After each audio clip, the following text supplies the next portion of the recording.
Dalam BuzzPOP hari ini, kita bakal membincangkan tentang My Hero Academia Season 5, episod 13.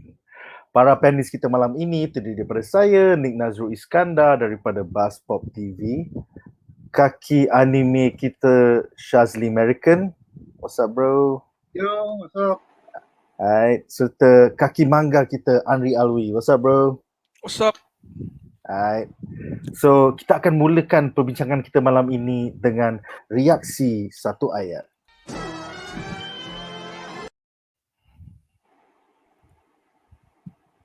Okay.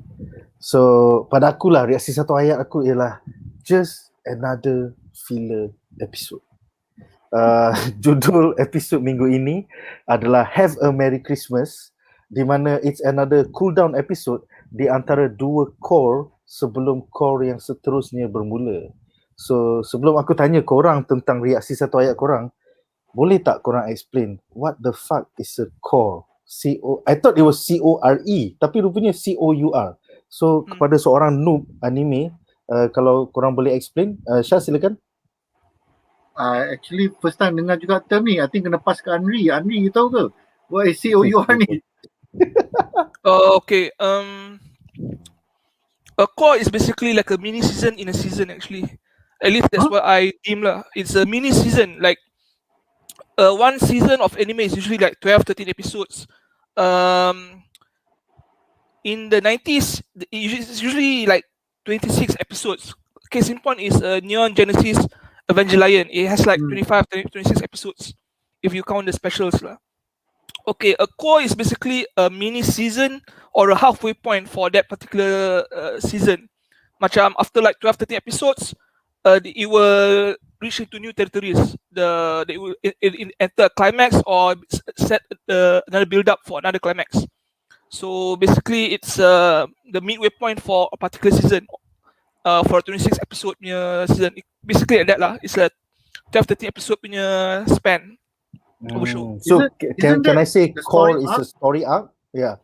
C-O-U-R means story arc. Is that what it means? You can say it's a story arc if the story arc is to be concluded on that particular period, which is like this. But some anime macam One Punch Man, right? The entire season is basically the whole core. It's like One Punch Man 2. There are some mini arcs macam mini tournaments, but basically it covers like macam the whole monster association punya battle arc invasion, and it doesn't concluded even after One Punch Man season 2. So okay, depending on your definition of arc, it could span like one season, 2 seasons, 1 year, 2 years. Macam One Piece, right? Okay. It's well known for having so many arcs, and this arc right takes more than like 12 episodes. Flashback alone you can get like 4 or 5 episodes now. Okay. So especially yang cerita-cerita panjang ni kan, like One Piece, Dragon Ball, dia punya it takes like what almost half a year tu. Sometimes dia orang punya ni, it's like dua musim pun tau. Macam like that's crazy man. Tapi I think those are anomalies lah. Those are anomaly to the normal lah. So pasal aku perasan minggu ni diorang ada release poster tu yang aku macam okay, apa C-O-U-R ni? Tapi aku decide untuk guna poster ni lah. Pasal joint training arc kita dah habis. So kalau kau nampak penulisan aku dekat bawah tu, aku buang banner jap. Currently kita dah enter the Endeavour Agency arc Yep. So yes, reaksi satu ayat bagi cool down episode ni. Kita mulakan dengan Anri, silakan. Since you're already on screen, silakan. It's a slow episode. Slow. Last week was slow, but this week was also slow. But it's better than last week because in this week, a lot of things that I was complaining about last week, they actually address and fix it actually. Yes. Kita akan bincangkan dalam 5 babak menarik nanti. Tapi kita tanya Syaz pula, apakah reaksi satu ayat kau? Silakan. Merry Christmas! Or as Anri would have said it lah, trick or treat!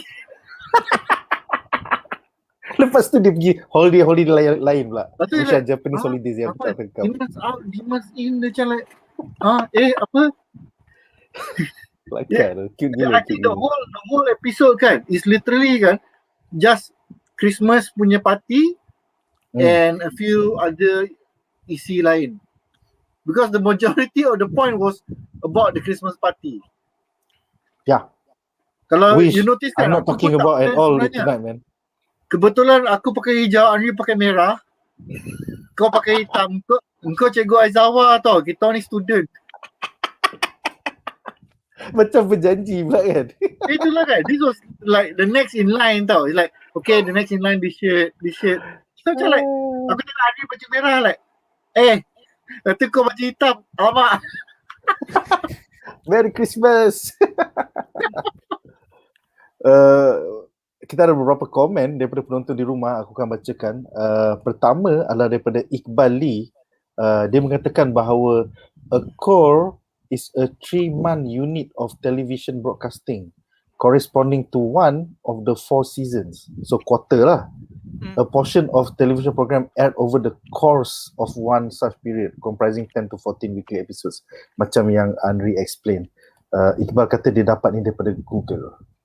So does that mean COUR tu is a bastardization of quarter?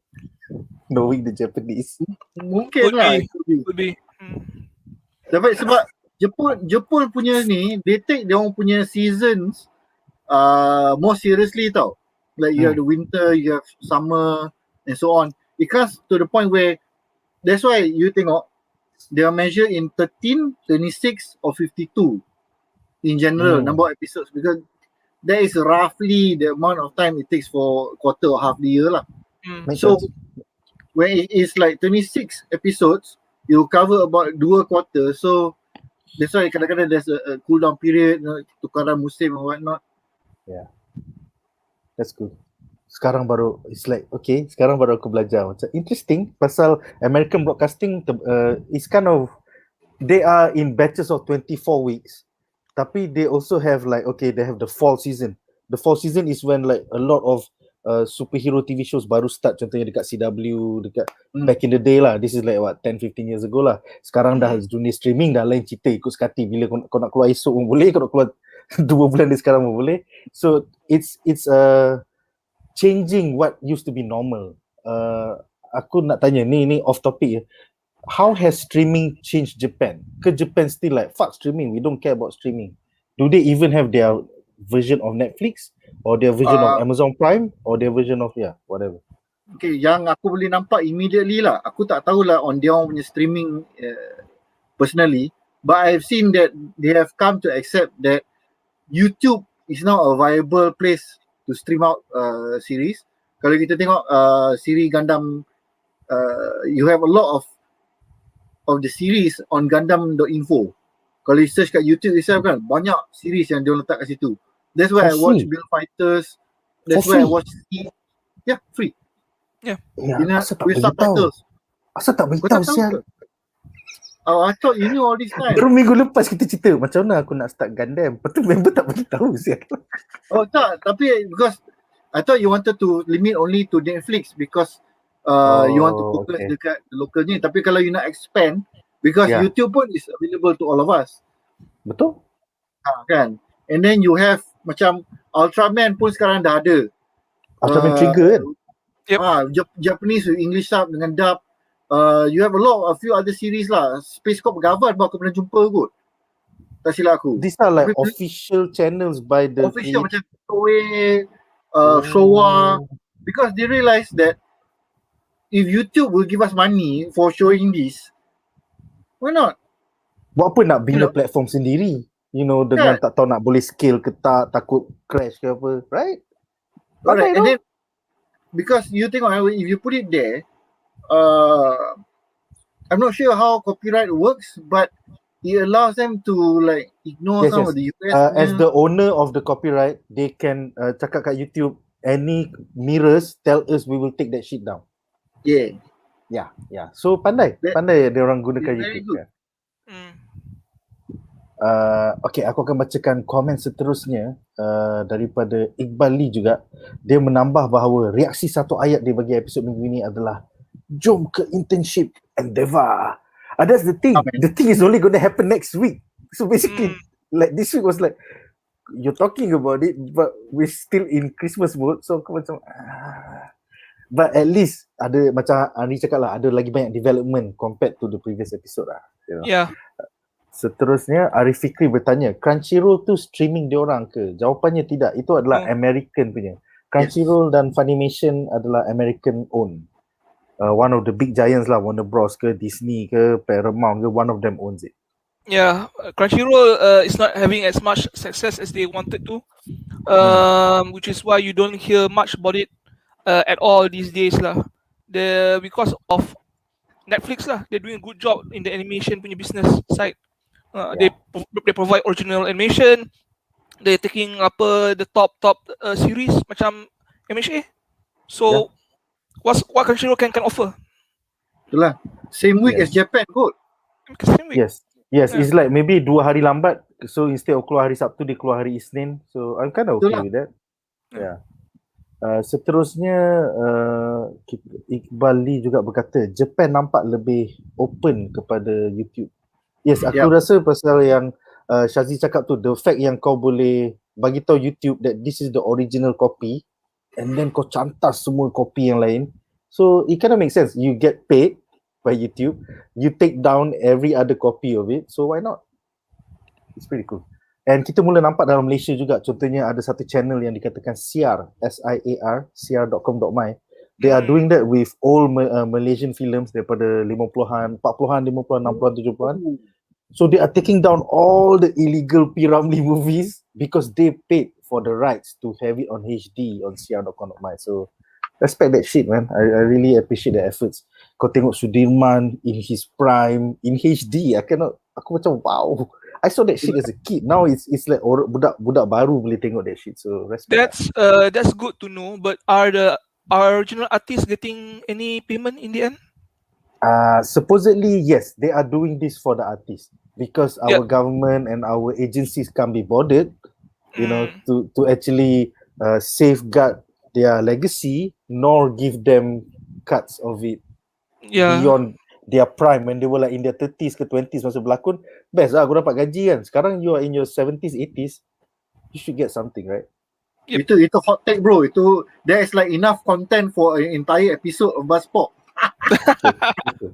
True. Kalau boleh interview Mamat Siar tu is quite interesting because what he's doing is he is saving the legacy of the past for future generations.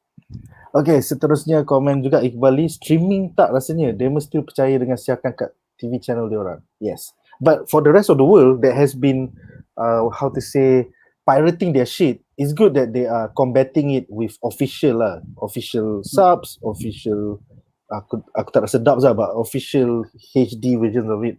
I love that. Yeah.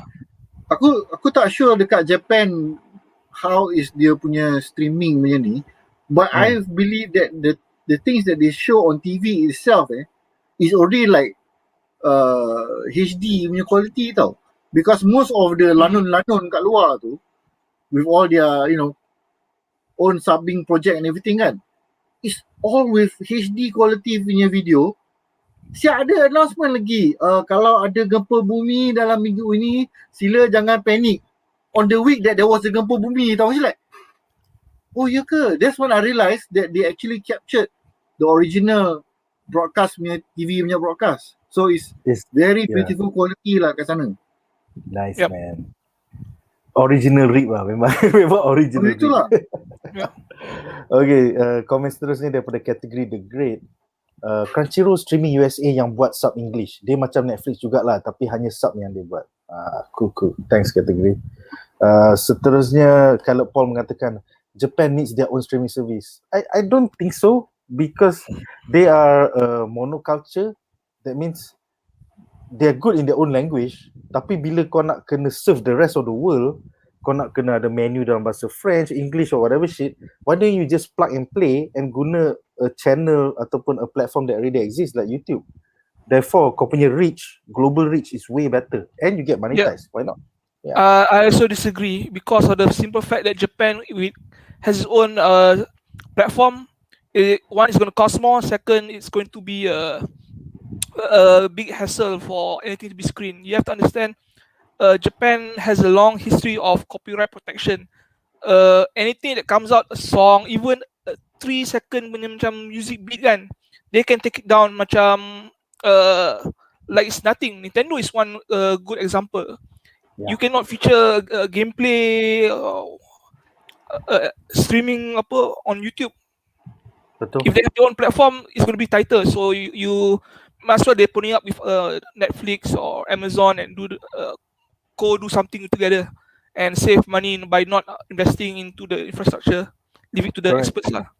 At the end of the day, it's a distribution game. You know, it's a distribution game. Like how fast can you get to everywhere in the world at the same time? So, kalau all this, how they say, this is the turn of the century, 21 years after. So dia macam we're back to zaman dulu kat Amerika masa orang mula-mula nak bina train lines across America. So these are the great robber barons, right? Or the great train robber barons. So now that Amazon, Disney, Netflix have already built the train lines across the rest of the world, kenapa kau nak bina kau punya kereta api sendiri?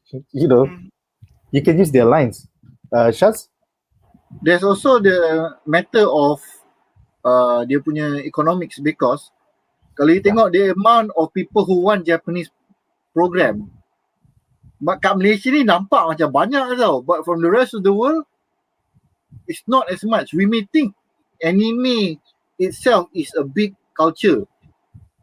Yes, I admit there's we number in the millions lah juga, I imagine lah. But when you consider that people dekat India might not even know what anime is about, but they will probably know about Hollywood punya ni, the rich to justify the economic punya justification nak buat all this type of platform kan, it's not worth it. That's why it's worth just riding on platform yang sedia ada. Yes, makes sense.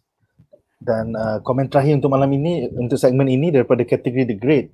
That's why Crunchyroll ada award to all the creators yang buat anime, termasuk opening and ending song. Wow, that's pretty cool.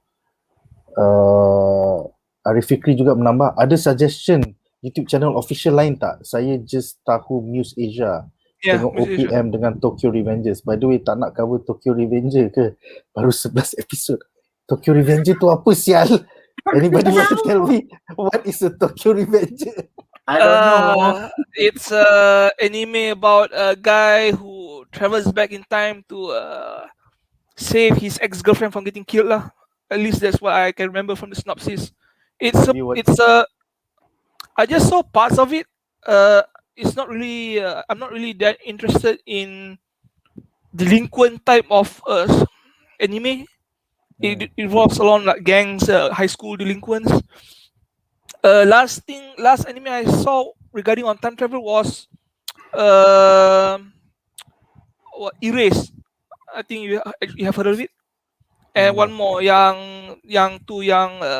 doctor too, they had a remake. I'm not sure what it's called. Never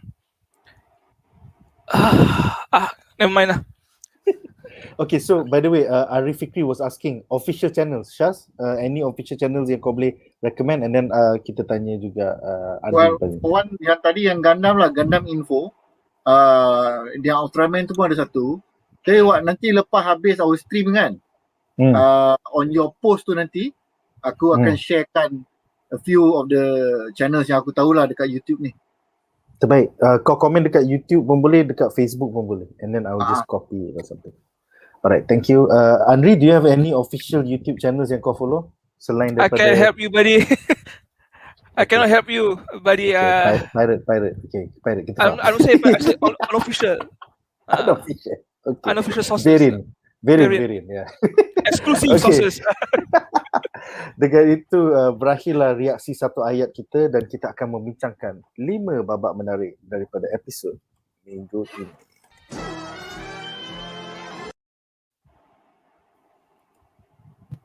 Alright, so kita akan mulakan dengan babak menarik pertama kita, The Cold Open, yang berjudul 9 days ago, di mana tragedi menimpa Deka City 9 hari yang lepas.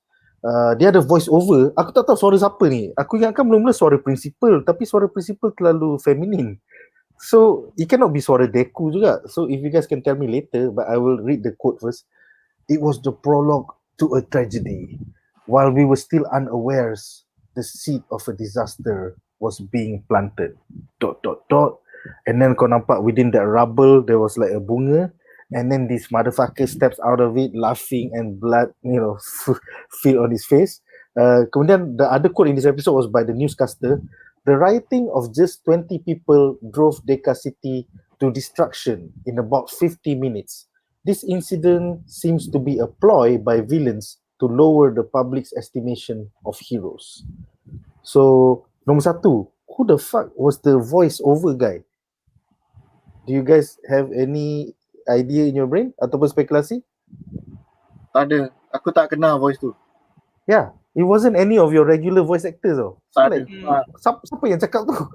Nombor satu. Nombor dua,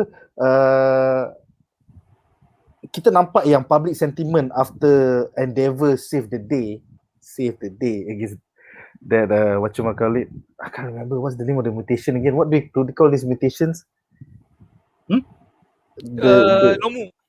Nomu, yeah, against the high-end Nomu. Public sentiment is still high. Macam, biarlah hero bagus. But I think tunggu masa je that public opinion would change.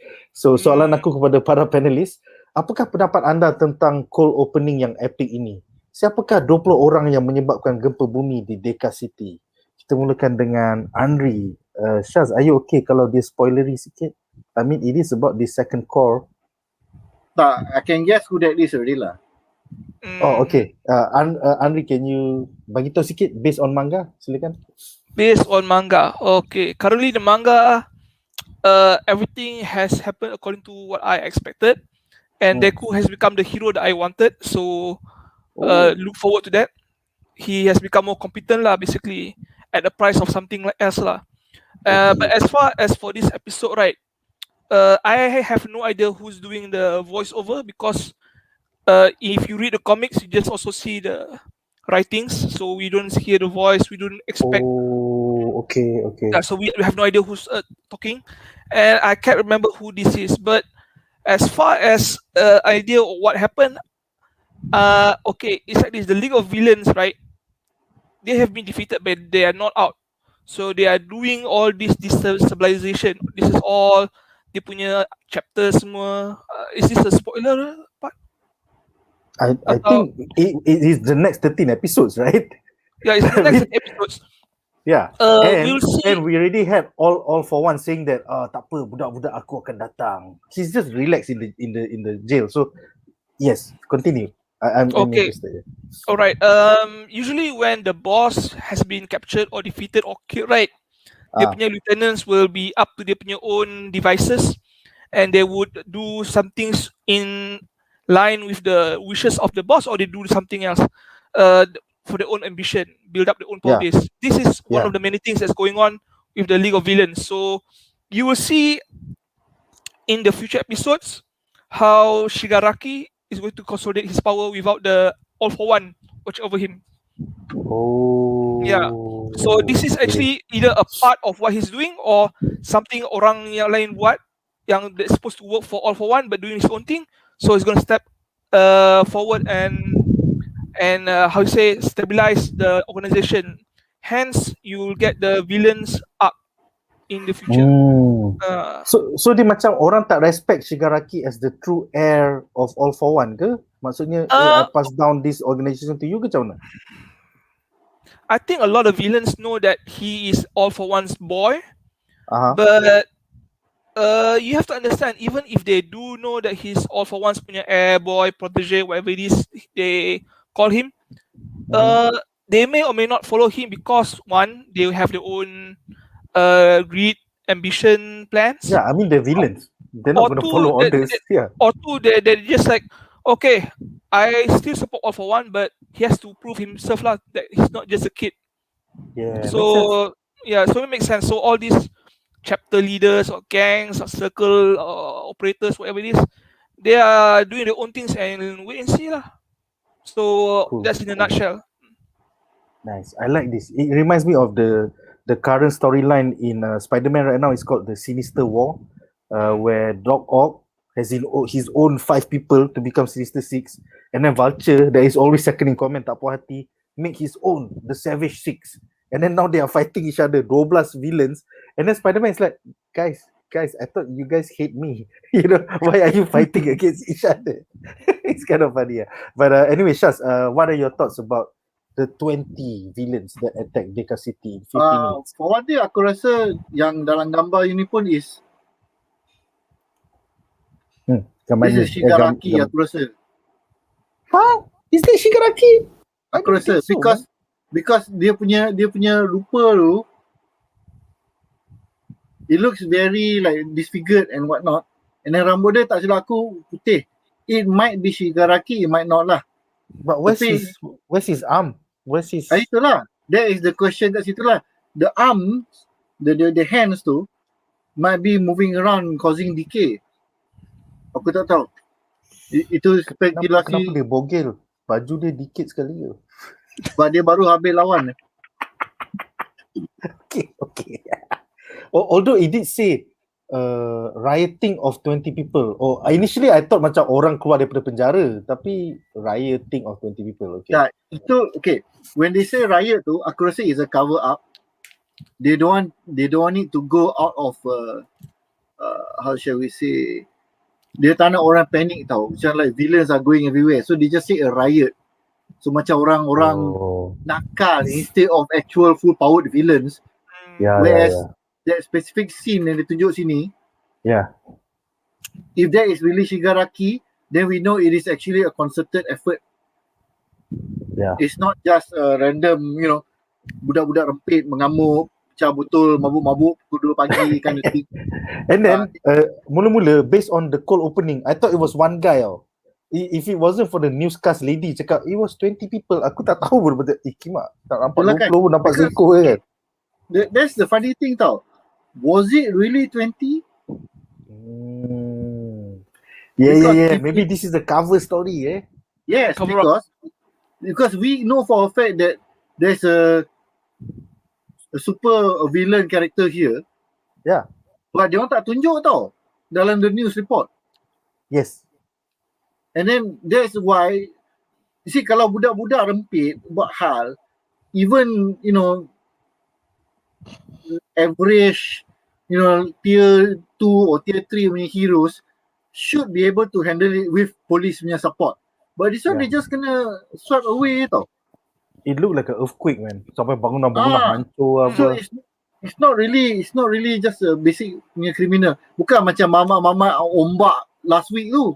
Yeah, kita nak rompak everything. This is like absolute destruction tau. And they actually said in the story tu pun dia cakap the destruction is equal or more or worse than All Might punya fight that day. So it's not calang-calang punya fight. So it could be really 20 people, villain or not, super villains or not, causing, or it could be 1 or 2 guys, they're really causing a huge problem, but they made a cover story of sebenarnya 20 orang. That's why hero-hero kat sana kena belasah. You know, that kind of thing. Aku rasa pembaca manga semua macam babi lah. Nick dengan Shaz ni noobs lah. No, dia tak tahu apa benda. Dia tak tahu apa jadi. Dia tak tahu. Lepas Anri macam, how do I say this? Dah betul untuk orang komen kat bawah. Shaz, itu bukan Shigaraki. Dah, aku dah sudah. Shaz, sila tengok season 3 episod 8. Itu villain kau. Aku dah, alamak. Tapi tak apalah. I mean, it's good interaction with the people who knows. Spekulasi liar. Yeah. The second part yang aku nak mention kat sini is that the All for One, he himself said a lot of people akan take up dia punya ideology.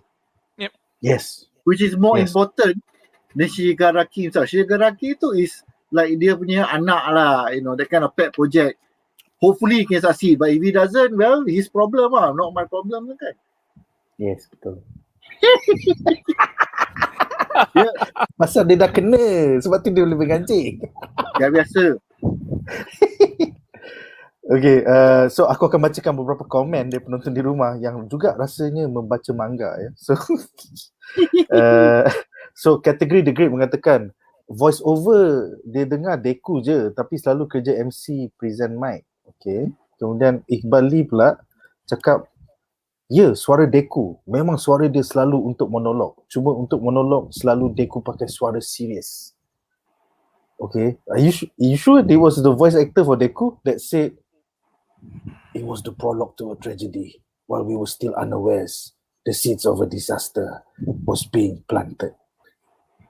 Tak juga sebab masa at the ending of the Christmas party dia cakap, ini aku literally just watch the episode tadi, so that part aku still ingat lagi lah. It's like we were naive ke apa ke, we were hoping to celebrate next year punya Christmas the same way as well, but kau tengok muka Anri macam aku tahu something. Don't hold your breath, brother. We are so naive and innocent. Yeah. Enjoy yourself now. Damn. Okay, komen seterusnya adalah daripada Arif Fikri Arifuddin. Dia mengatakan Riot 20 orang ni kerja League of Villain ke bukan? Anri, if you want to not spoil us. The League of Villains actually now is basically macam crippled. They're no one's in charge. Shigaraki has yet to stabilize the organization. So people who do this may be from the organization, but they are not acting on behalf of All for One. So they're doing their own thing. Okay, makes sense. Seterusnya Iqbal Lee menambah, sebab kenapa dia cakap 9 days ago adalah sebab macam aku cakap last week, arc ini berlaku sebelum arc Endeavour Agency. So does it mean for this core it will only happen after the Endeavour Agency arc, or is it going to be in between? Do you remember this part, Anri? Apa ni? Sebab he's saying that the 9 days ago is actually a story arc that happens before the Endeavour Agency arc. I can't remember. There are a lot of things happen afterwards, for sure. Shigaraki is going to consolidate his power after All for One, and there's going to be a build-up in terms of plot with Endeavour and DEKU and Bakugo and Shoto when they do, and someone you all like will get involved with that lah. Without spoiling much,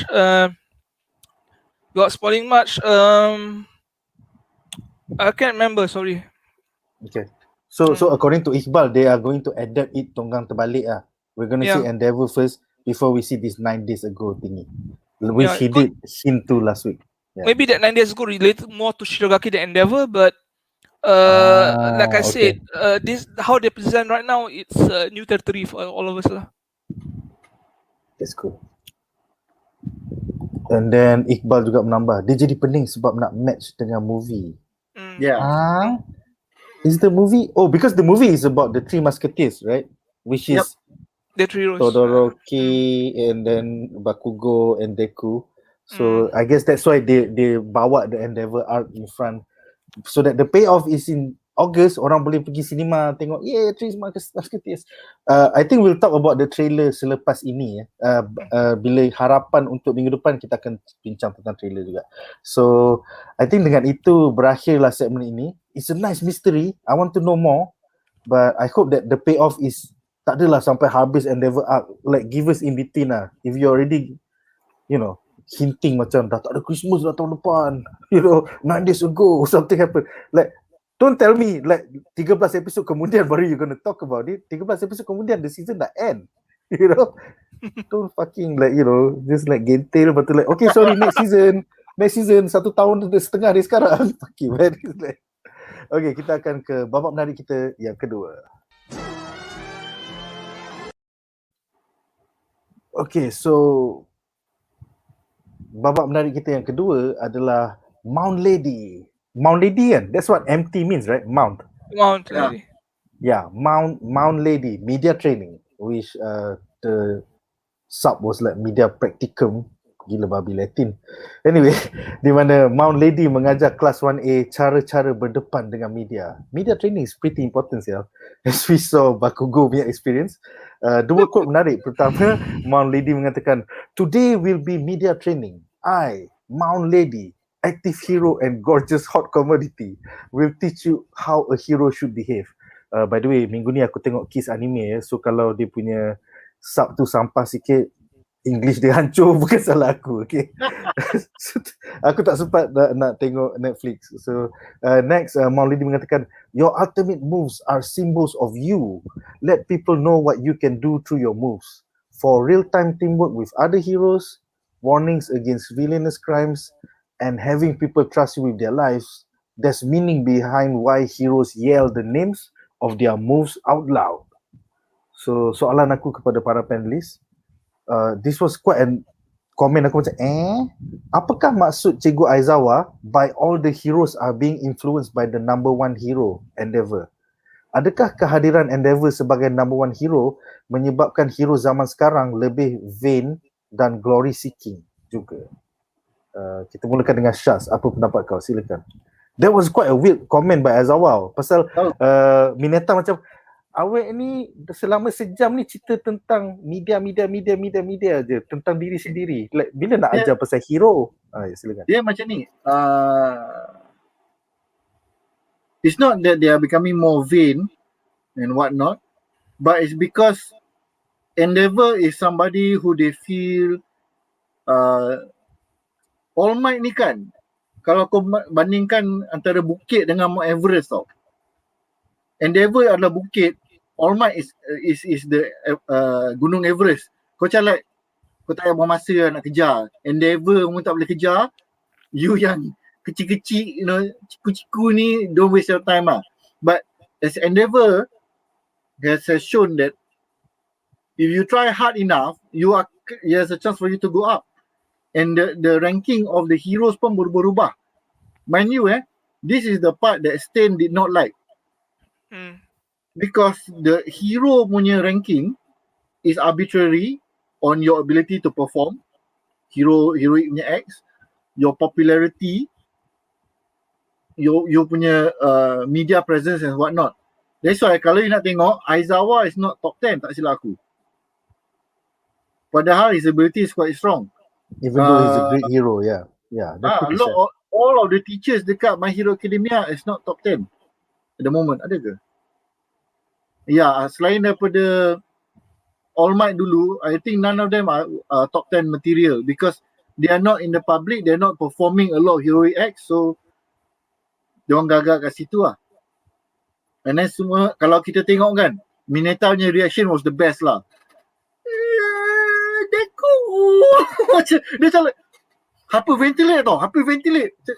Tapi the best part is like, dia macam like, kau ni kan yang paling pretentious kan. Because tak silap aku, Mineta intern dengan Mount Lady kan? I think so. I cannot remember. Is it true? Did Mineta was tapi under dia suruh, Mount Lady? Ya. suruh kena mop lantai, cuci tandas. Dia macam like, it's not what I wanted. Like, Tapi memang kalau dari segi media punya ni, she is a very media glory hog lah.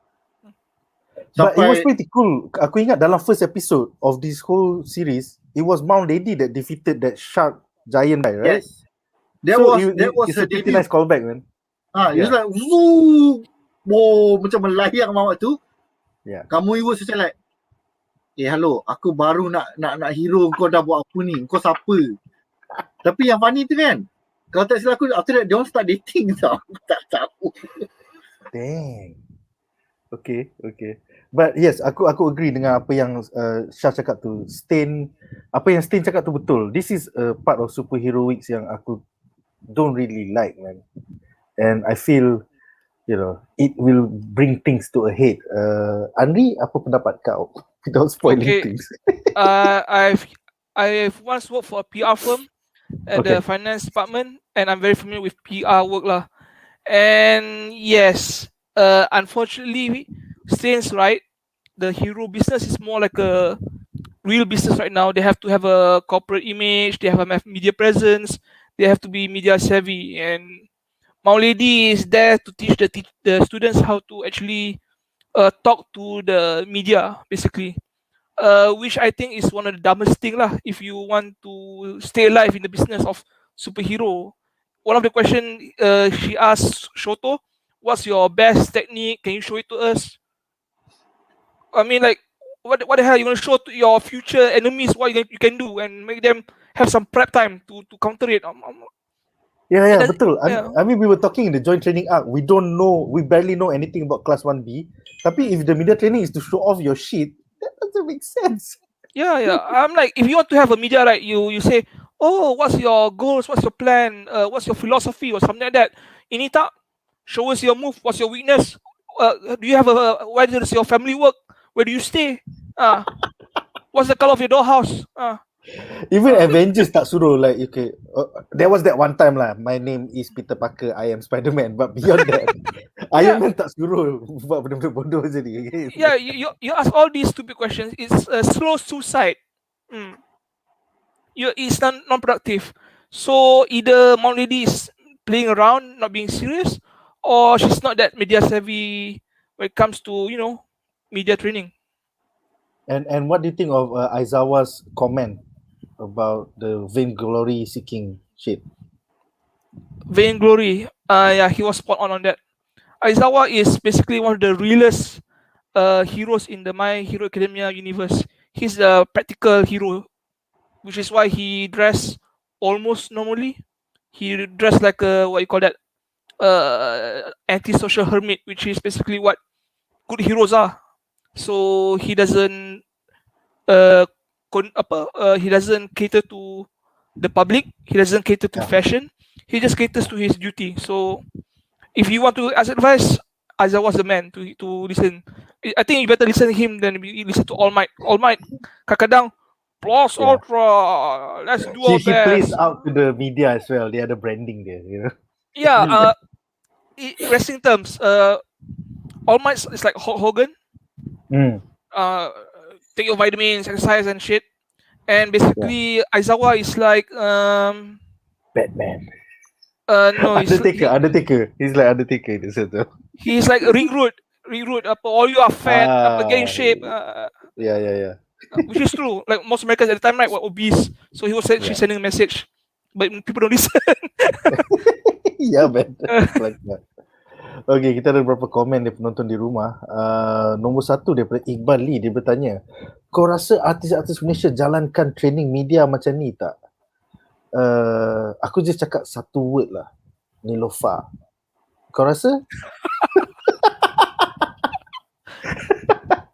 But it's not just here, it's also Hollywood. Kalau kau tengok most Marvel punya actors, the moment that series tu keluar je, orang tanya macam mana finale bro, adakah Luke Skywalker cameo, apakah siapakah yang anda suka berlakon with. So diorang pun tak media train, as you can see from the debacle that happened with WandaVision and the shit that happened with Falcon and Winter Soldier. Media training is not easy, especially in a social media 24/7 news world where everybody needs to write something. So even quote kau yang paling kecil, yang maybe kau just joking, tiba-tiba jadi ship of thesis. Macam apa, pelakon Vision tu lah, yes, aku minat berlakon dengan Mamat ni, he is one of the best actors of his generation. Sebenarnya dia buat lawak pasal dia berlakon dengan diri dia sendiri kot, but it got taken out of context over that 6-week period of WandaVision, 9 weeks period.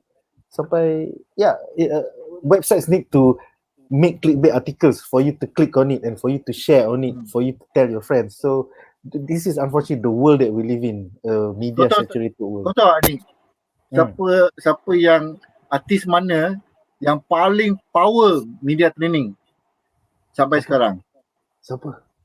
WWE wrestlers.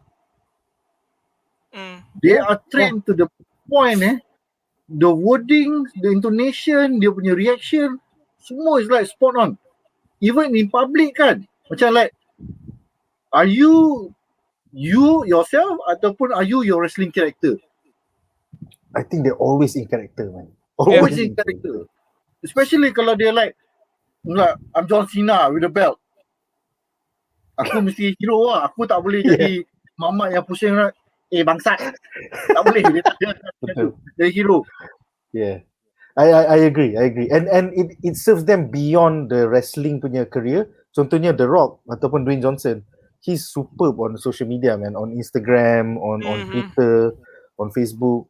So it's I feel wrestlers is like old school theatre. It's like Shakespeare for this new generation. Exactly, yeah. You can think about it. Yeah. So it's cool. They are always in character. Next comment adalah daripada Ian Wayan yang suka Mount Lady sangat sampai dia gunakan 2 account untuk cakap. Dia gunakan Facebook account dan YouTube account dia untuk cakap Mount Lady tick yo tick. Aku pun terkejut because secretly aku suka Miss Midnight tapi wow, this episode Mount Lady was like wow. Kalau you nak tahu, Midnight tu lagi tua and she was like the hot superhero of a generation. And then when Mount Lady datang, that's why dia muka selalu macam like wah ni lagi. Because this is the direct challenge as the sexy hero punya archetype tau. She had the monopoly on this. Now tiba-tiba dia keluar macam like dah lah, she's younger than me kan. Now aku dah jadi cute pula But I feel there's always market for both. You got blondes, you got brunette. This is the Betty to the Veronica. So why not, man? Why not have both? You know, it's like you have to understand. Tak boleh faham the problems of that.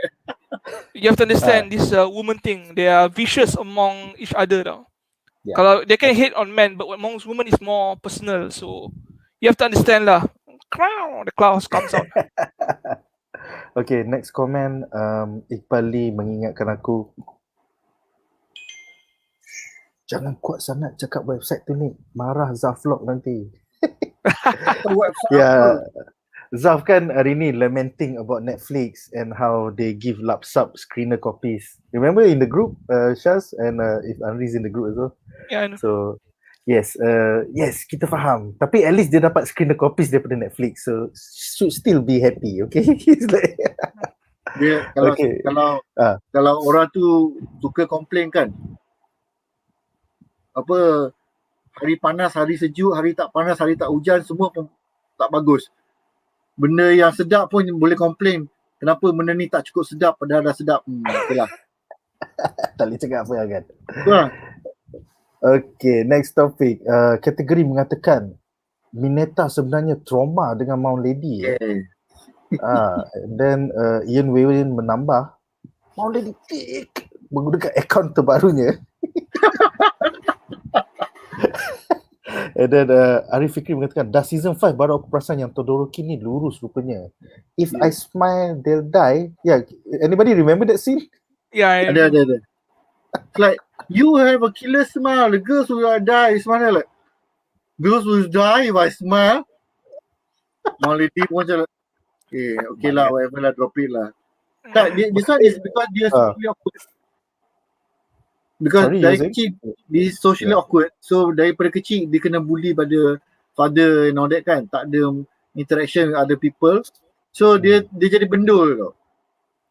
Kalau dia tak pernah tengok kan durian kan, kau cakap ini adalah apple Belanda.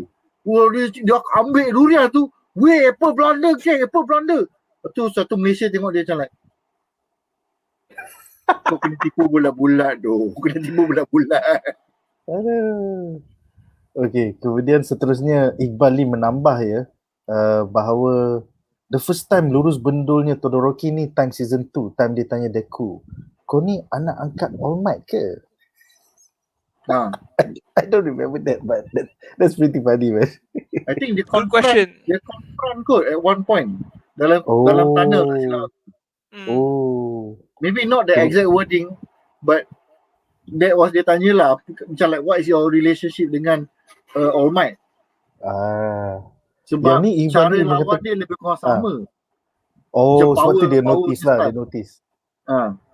Nice. Iqbal mengatakan Mount Lady adalah Nilofa kepada My Hero Academia. Disagree. Okay, silakan Anri. What do you mean by that? Disagree.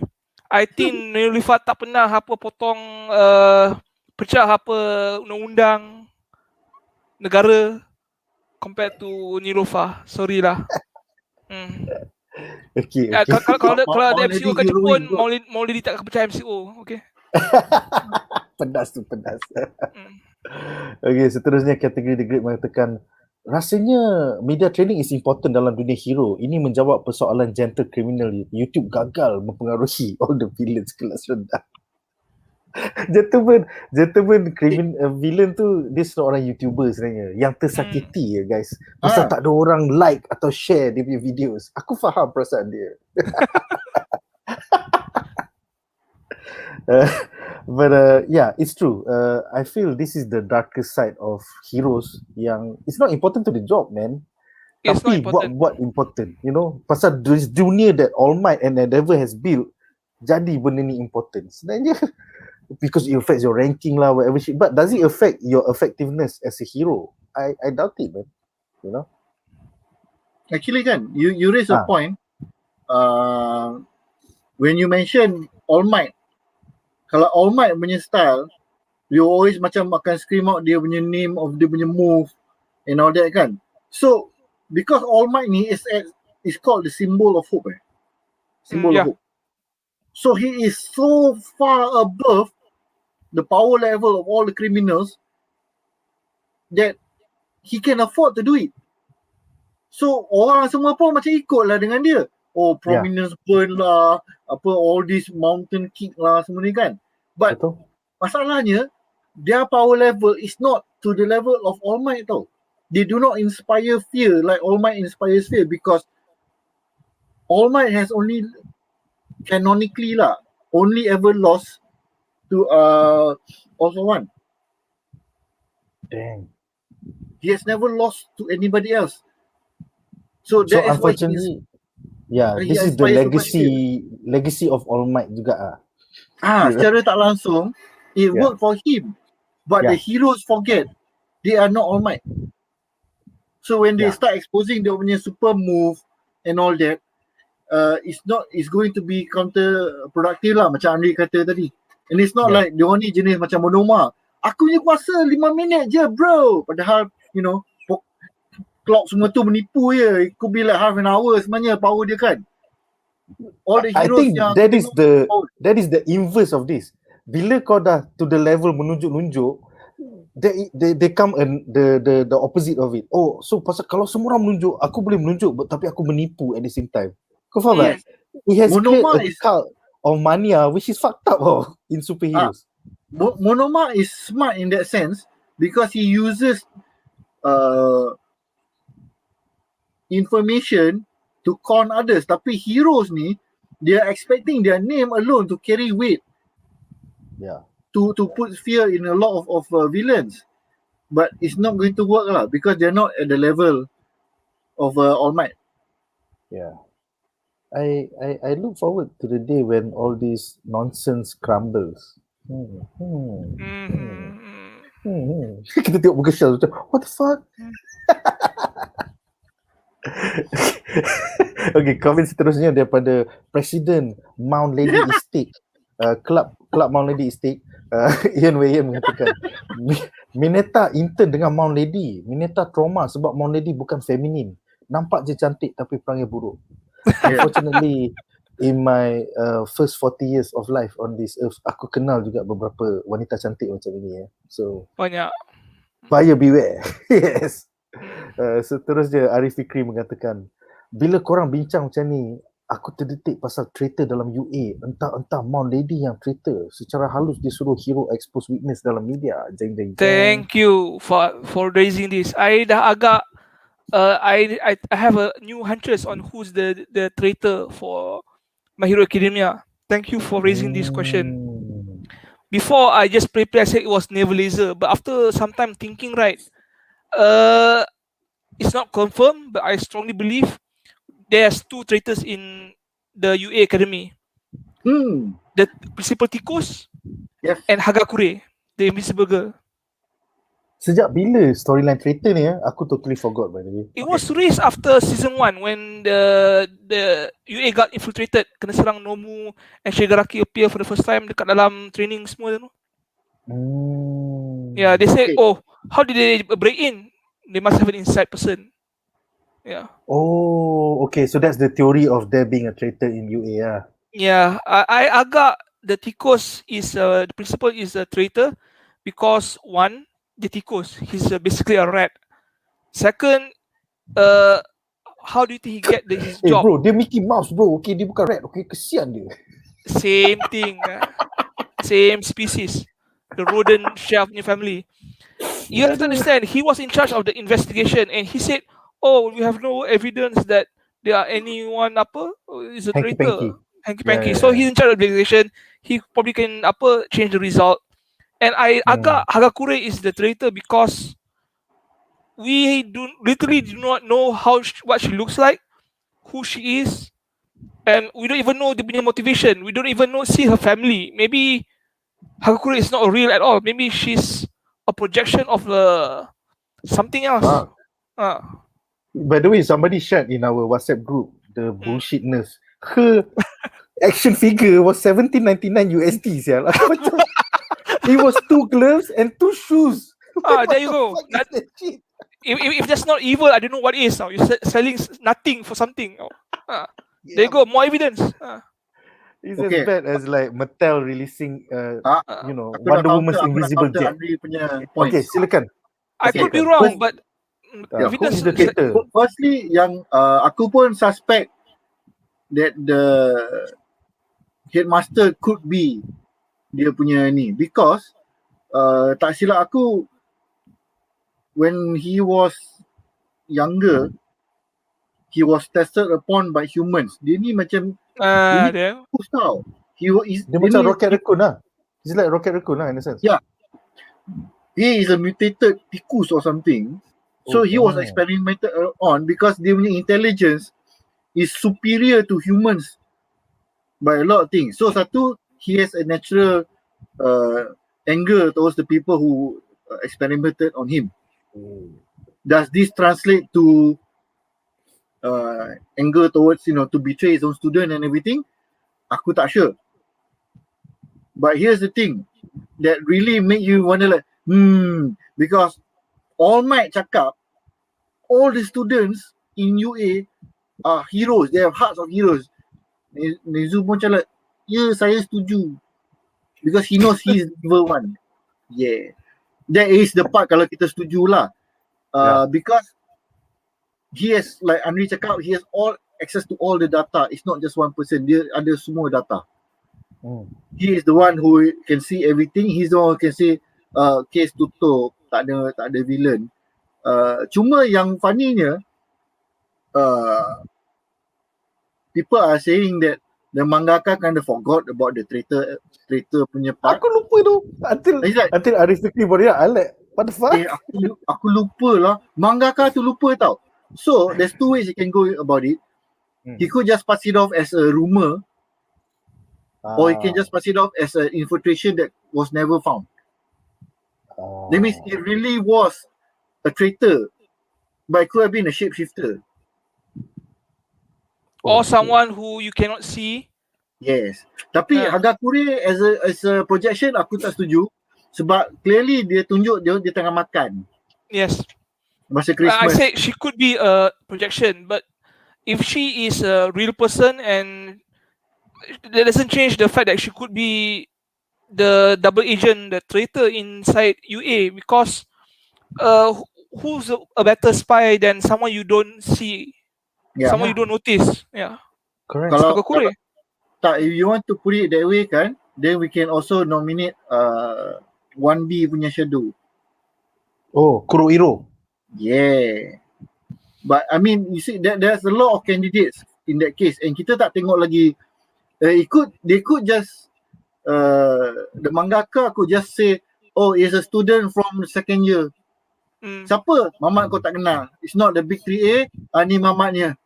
So they capture it. So memang there was a mole, but it could have been just some student sharing kat Twitter, hey guys, we got training now. blah blah blah blah blah, school punya ni son. So all the reporters came in. Kita tak tahu. It depends on what direction the mangaka wants to take lah. And I tak tahu, has he revealed it dalam the manga, Anri? Yeah, by chapter 311. If there is a chapter, if there's a chapter like UA, no, hasn't been revealed yet. No. Yeah. So you. that's why 200 chapters later, he still hasn't resolved this plot. he might have just because something bigger has happened than the problem of a traitor inside UA. Something really big has happened. Yeah. Yes. Yeah, Shaz tak tahu lagi. Yeah.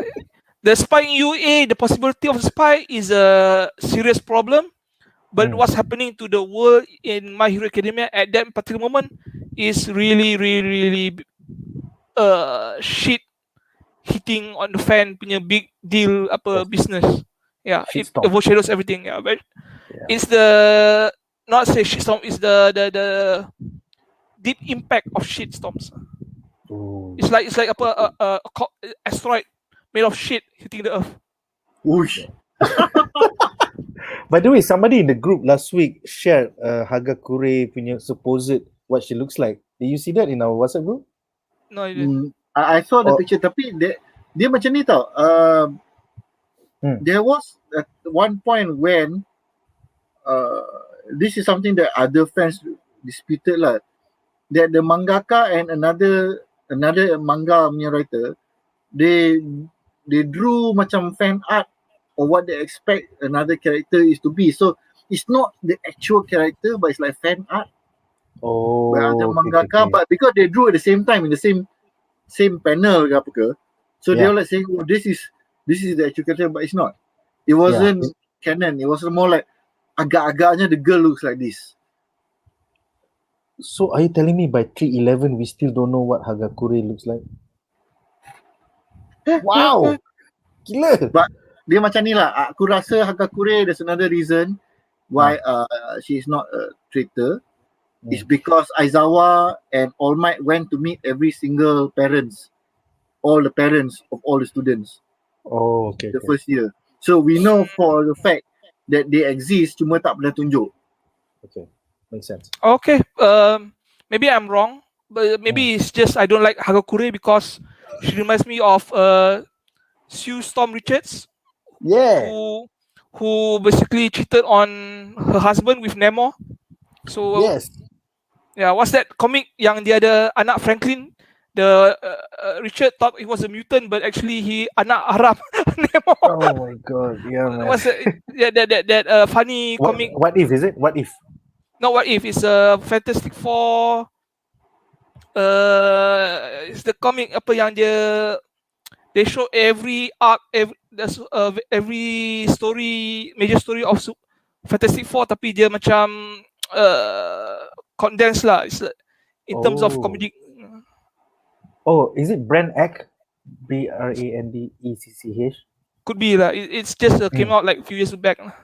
It's kind of like a parodying of what happened in the past, right? Yes, they draw it in old school style, the Silver Age punya style. Yeah. Classic. Actually, pada aku senang je. The traitor within UA ni is like the teacher yang mengajar defense against the dark arts. Kalau kau tengok Harry Potter, setiap season pun, it's always the teacher yang defense against the dark arts, man. So, siapa yang mengajar defense against the dark arts dekat UA? That fucker is the traitor, man. Tapi tak ada. They all lecturers. They all have their own classes. It'd be awesome kalau Aizawa ajar that. And aku rasa it's quite a missed opportunity yang Hagakure was not female Mineta. Because if you're invisible, wouldn't you want to see like everything? It's a missed opportunity though. Maybe she is a pervert. We just don't know. Maybe she's a pervert. Yeah. Okay, seterusnya kategori The Great mengatakan, sepatutnya ini kerja Miss Minat untuk subjek Modern Art and History, tapi media training diberi kepada Mom Lady. Next, Iqbal bertanya, apakah background aku? Aku just a fanboy yang suka baca industry trades macam Variety.com, The Hollywood Reporter dan juga Deadline.com. So, kalau kau dah buat tu sejak 2010, it's like super fan. You can follow the trend lah in a sense. Next, kategori dia mengatakan Midnight berumur 34 tahun dan Mount Lady 10 years younger ya, 24. Damn. Seterusnya Ibang mengatakan perbezaan Killer Move All Might dengan hero lain. Killer Move All Might sure kill punya, yang lain tak sure. This is referring kepada apa yang Shaz cakap earlier lah. Dan komen terakhir di segmen ini, next topic, DEKU and the Ciput Black Witch. Yes. Dengan itu kita akan ke babak menarik kita yang ketiga.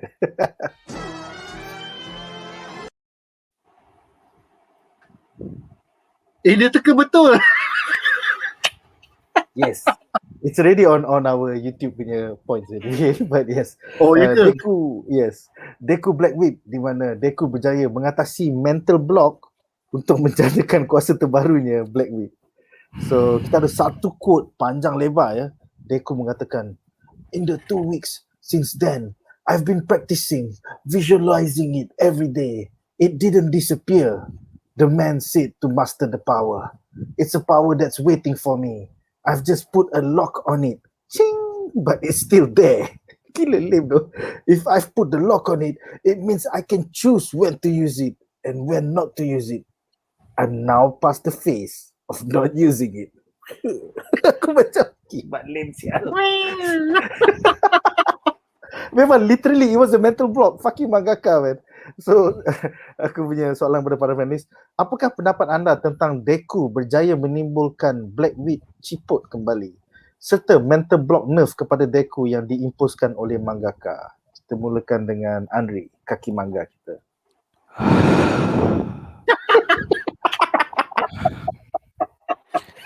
You've heard me complain about this since last 3 weeks, right? I say it's bullshit out.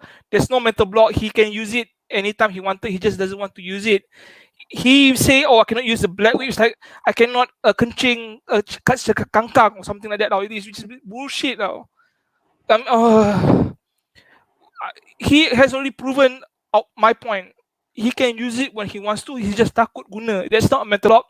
That's just cowardice. He's afraid of hurting the people around him, which is fine, understandable. But for him to say he cannot use it is bullshit now. Okay, it's like I takut tumbuk orang, takut mati, which is true. But in order for me to stop someone, I have to punch it, so I have to control. That's not to say that I must stop him using my punches, but I cannot punch. That doesn't make sense. This is the same case. This is the first time that we are seeing an image of like his power behind a door with a lock on it. Before this, I think in all 5 seasons, aku tak pernah nampak DEKU macam I'm going into my mental palace and I see a door with a lock on it. Aku macam sejak bila kau guna power kau macam ni, babi? It's like You made all these messages kan. Was there a waiting room or something like that? Do you have to wait for receptionist kata, you can enter the door now? No, there's no such thing. All these things are his mental creation that he puts up for himself for no reason. It's just to make things more serious, more epic. But we all know it's just bullshit. So I'm so glad the DEKU right now in episode 317 doesn't suffer from this sort of thinking anymore. Alhamdulillah. Because I think in the past 4 seasons we just see him execute shit. Like, alamak, jari aku terpatah. Ataupun sekarang, okay, I'm using 5% out of 20. Tapi it's still physical, you know. It's not like, I'm going into my mental palace. Tak pernah kot. He break his thumb, his fingers, his arm. Yeah. And he had no issue because he wants to save people. And now suddenly, he can do all this without breaking a bone. And he puts a limit on his power. Why? Just to menyusahkan sendiri. Ya, man. Shaz, apa pendapat kau tentang nerfing by mangaka ini? Silakan. There is zero nerfing. Ini semua is a reflection of the very first manifestation of the power in a panic state, causing so much damage out of control. So, like Anri says, is his fear, his cowardice. He is naturally someone who is not a coward. But he has been using All Might-nya power all this time because he only thought it was a strength and speed punya multiplier. So when something can come out of himself and out of control, so dia dah jadi panic tau. Dia macam like, alamak, if I don't put it under lock and key so that I can, use it only when I need to kan. I need the power baru buka pintu. Yeah, but So you see, all a mental construct by himself. Benda since tu tak ada episode 1, kunci pun. since episode 1, he's the kind to run into battle. That means Right. act before he thinks, right? So Yes. dia tak sejajar tau. For 5 seasons, you have been act before you think. Now suddenly when you develop Black Whip, I must think before I act. I feel like it's not the character lah. That's Okay. the comment lah. To me, the character is actually still consistent because all this time he has been thinking how to guna his power. How do I? It's always 0 to 100% of the All Might punya power. But now he can manage it to about 20%. So these are numbers that he himself kena fikir how to use. So he's one of the masa dia punya work experience punya dengan cikgu tu, dia bayangkan macam telur ke All Might yang beritahu. I forgot lah, one of these two told him like try to imagine the thing as something you can handle. So lala dia, kepala dia macam telur. Dia fikir macam telur boleh pecah. So it's like how much pressure can you put on the telur without the thing pecah. So he does create mental images inside his head on how to manage all this. Cuma it's just that he gotten so good and so used to it. Now he dah macam like, macam apa, kita lari macam biasa je. It's like tumbuk, I can just kick and everything. He's so confident. But the timing of the Black Whip come out too was so abrupt and so sudden that he felt like he need to completely like, I will learn back from zero how to manage this. But because of that, sebab dia believe that aku kena manage benda ni, and yet this thing also linked to all for one, one for all. Kalau aku lepaskan lampau-lampau, adakah akan impact one for all punya power, or will one for all punya power akan cause this to get out of control? Masa aku angry, will I get it out of control again and everything? He has so much doubt in him. So the rest of his powers is still okay tau. Cuma Black Whip tu he tak tahu nak manage macam mana lagi.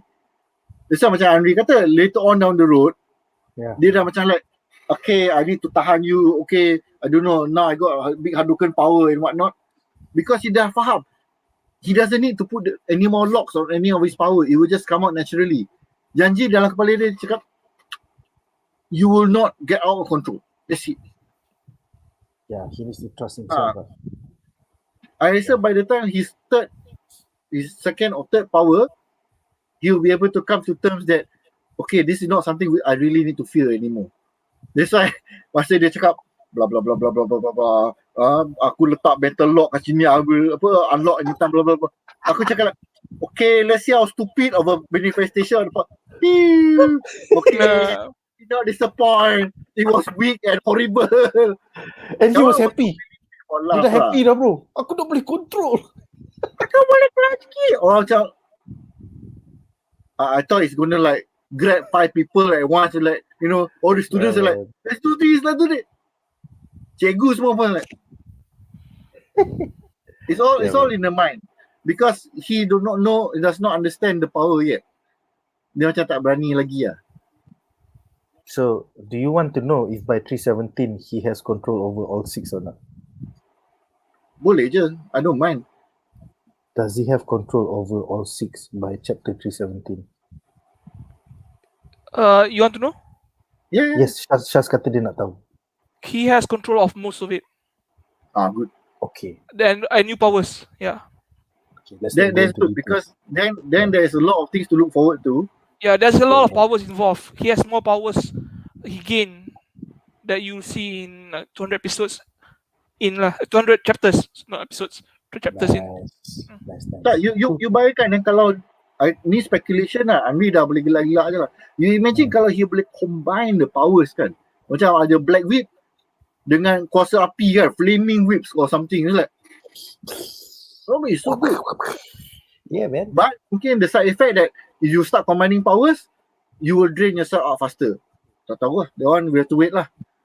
For the next few season. Anri dah gelak. Teori Brazil semua dah betul rupanya. Okay, dengan itu kita akan ke babak menarik kita yang keempat.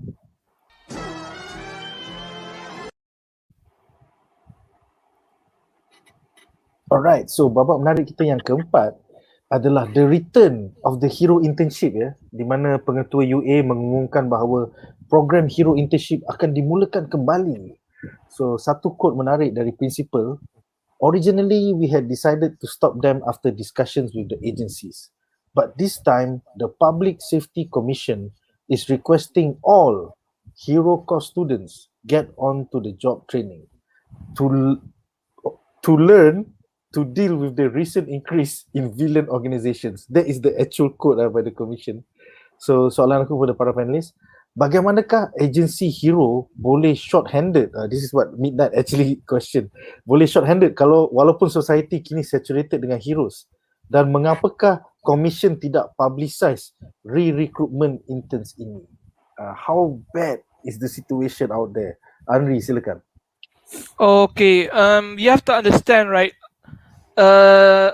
Jangankan hero, even police kan, if there's one criminal or two criminals kan involved, right? Usually it will take more than one or two officers to arrest one or two criminals. There's going to be like a backup, involves like 10, 20 people, macam SWAT team if they're armed. Same thing with heroes. If there's like one superhero jahat or two principal jahat, they're going to call in a superhero to handle it. Kalau tak boleh handle, they call up a backup, maybe 2 or 3 more.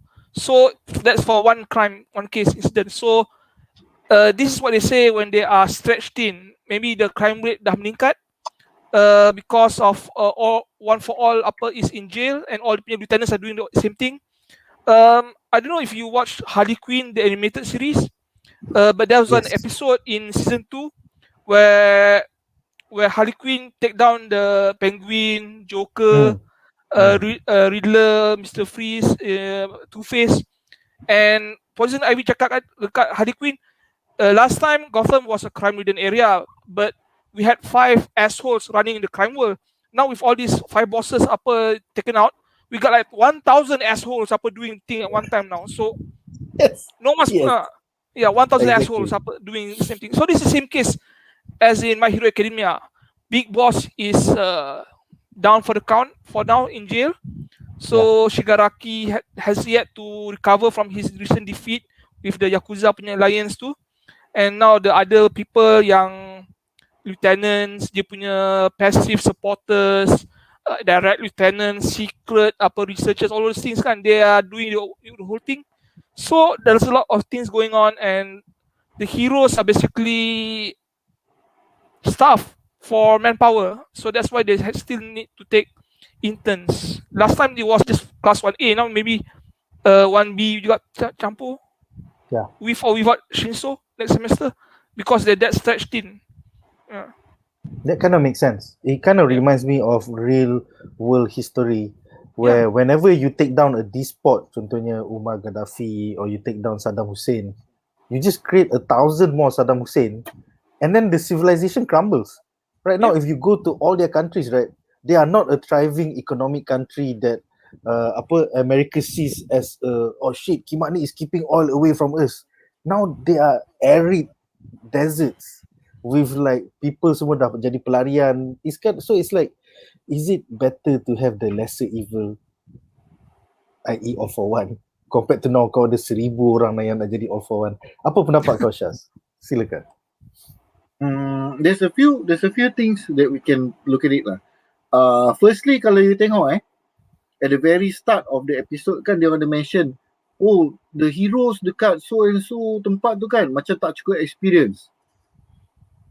So a lot of the students ni, by nature of them being, in the best school, they get a lot of hero training and whatnot. Kita jangan lupa, UA is one of many school punya training. Macam kita kat sini pun ada Universiti Melaya, kita ada Universiti Telekom, dan kita ada college entah ranak mana dekat somewhere dekat some state town yang kita pun tak kenal. Kau datang mana college mana aku pun tak tahu. So there will be like, you know, second tier heroes and whatnot who don't actually have as good a budget funding and training punya scenario macam UA. So mungkin dia orang just belajar, okay, murid-murid sebagai hero kita tak boleh mencarut-carut macam Bakugo. Kita tak boleh pukul civilian. Okay, itu je kelas kita untuk hari ni, sila balik. So the quality of actual heroes now, mungkin they don't have a lot of combat experience. So now by doing the internship punya thing for UA, kita tak tengok sekolah lain tau, UA tau.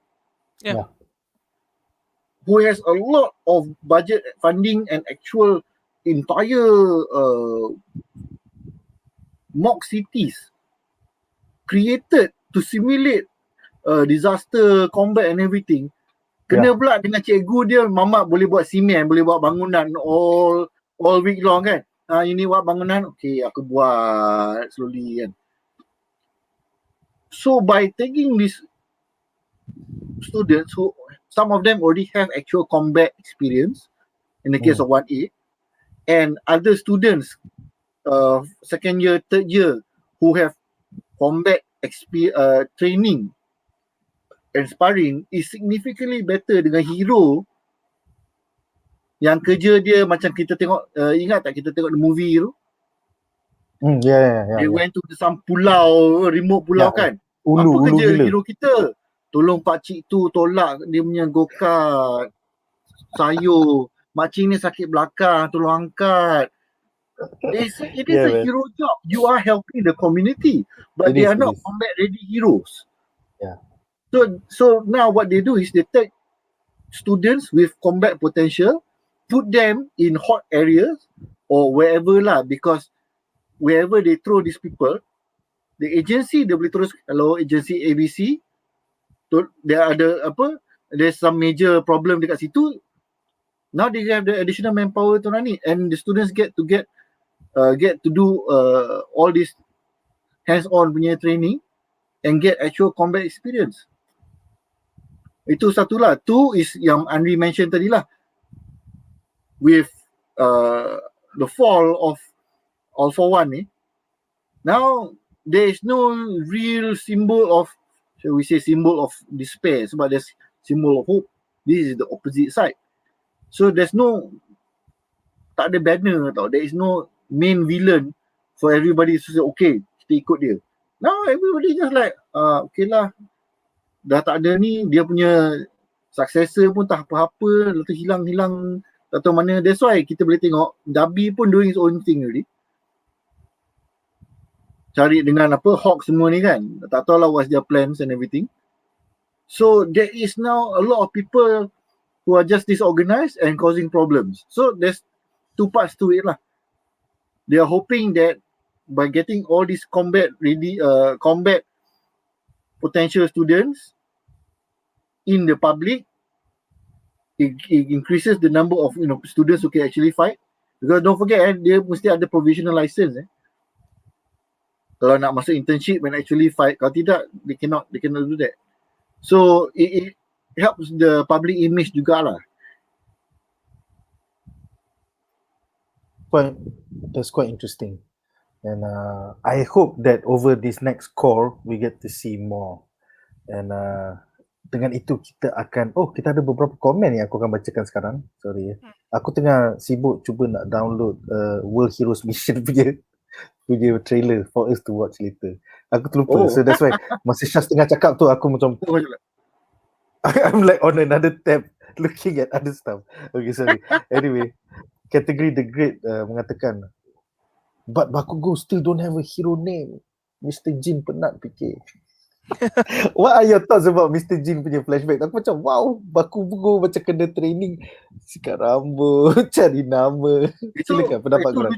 Cuma when we mention Mr. Best Genius kan, yang pelik tu kan, status dia missing tau. But at the fight when he lawan dengan All Might, that story arc tu kan, he was critically injured, bukan missing tau. So what happened between that time and this time? Adakah Best Genius was involved dalam that 9 days ago punya incident. Anri gelak je. Aku dah tahu dah. Syaz menganjing jauh ni. Menarik. Anri, any comments? About Bakugo. Let's say not about about Mr. Jin. What about Bakugo? Yeah, your thoughts about the hairstyle and shit like that. Silakan. Bakugo at this point kan, he wants to call himself Murder King something lah, but Ultimate Master Murder King. I'm pretty sure both friend and foe will call him the angry asshole lah, because his temper is renowned. Yeah, so there's no point giving him a hero name lah. People would just call him Bakugo or Angry Bakugo, the angry guy. So he doesn't have to just waste his time thinking about nickname lah. He's going to be known as Bakugo for the rest of his life. No Angry point. hero. Angry hero. That kind of reminds me of that mystery man guy. Isn't he called Mr. Angry or something like that? No, Mr. Furious. Mr. Furious. Mr. Furious. Ben Stiller Cerita was apa funny, ni? man. I once lifted a bus by accident. Yeah, man. It's a funny parody on superheroes. It's called Mystery Man from 1999. Yeah. You should definitely watch it. It's damn good. It's damn It's good. really bro. funny. Yeah, people Yeah, give man. it a shitty ranking, but I love it. It was before the superhero becomes cool. You know? Yeah. It came out 20 years too early. That's the problem. early. If it came out Yeah. this year, everybody would love it.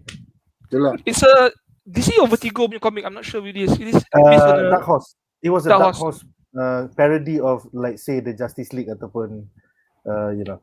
So this is like, say, level Mineta, but they form their own Justice League, the Mystery Man. best That was part. like funny. The shoveler. My power is my shovel. He's pretty badass, okay, macam level Captain America, okay. Only he uses a shovel. Shovel. Itu yang lawa tu. Yes, man. Dia kelakar. You guys should definitely find Mystery Man 1999. Aku tak tahu lah kau akan jumpa torrent ke apa. Aku tak tahu, but it's really, really good. Okay, seterusnya Iqbal Lee mengatakan, bagi aku penatlah asyik training tournament arc je. Training serius. Tu je yang manga kat ulang-ulang. Oh shit, is this what happened until chapter 317? Are we just gonna see more joint training arcs and Iqbal Lee nak tipu Shaz dengan Nick ke apa ni? Come on. Dia nak aku menganjing lagi. Chase. Jahat Iqbal Lee. Okay, next kategori The Great mengatakan Mr. Jin tak nak ambil Bakugo. Well, it's interesting pasal it leads ke, aku dah tanya for the past 3 weeks, macam mana dia orang terlibat dengan Darby, Hawks and Lever. This is the answer. This is how dia orang terlibat. They literally are under Lever. So they will be involved with the Darby Hawks conspiracy shit. That'll be cool. Dan seterusnya Iqbal menambah, sebab kesian kot dekat Bakugo, dalam interview pun kena dah dia macam tu kan, memang patut kedekat lah kan. Tapi kan kita jangan lupa tau, yang best jenis and Bakugo tu there was a flashback tau. And he did ask once you get your license come back to me. Dia memang nak ajar Bakugo, dia nampak potential dalam Bakugo ni. Tapi perangai macam bangang, macam orang tak macam orang tak ajar dia tau. Betul. And from that flashback, you can see that Bakugo is really not that angry of a person. He's just putting up an act because Beast Genius was giving him a hairstyle, and if he was really an angry person, he wouldn't stand for that bullshit. Or he would burn the restraint something lah. So such a tsundere, man. Emo, he's emo. Yes. Komen terakhir untuk segmen ini daripada Presiden Mount Lady Estate, Ian Wayan. Dia mengatakan Mystery Man, most underrated superhero movie. Agreed. I agree. You guys should find a torrent or a stream copy of this. It is the best shit you will watch. Okay. People have been talking about people has been recently talking about how good the Rocketeer movie is. But I think I prefer Mystery Man over Rocketeer any day lah, because it's much more entertaining. Definitely, man. Rocketeer is like watching Captain America, the first movie. It's the glory of the past. While Mystery Man is a parody of everything you know right now. They macam kind of like The Boys without the R-rated shit lah. In a sense. in a sense. Okey, dengan itu kita akan ke babak menarik kita yang terakhir.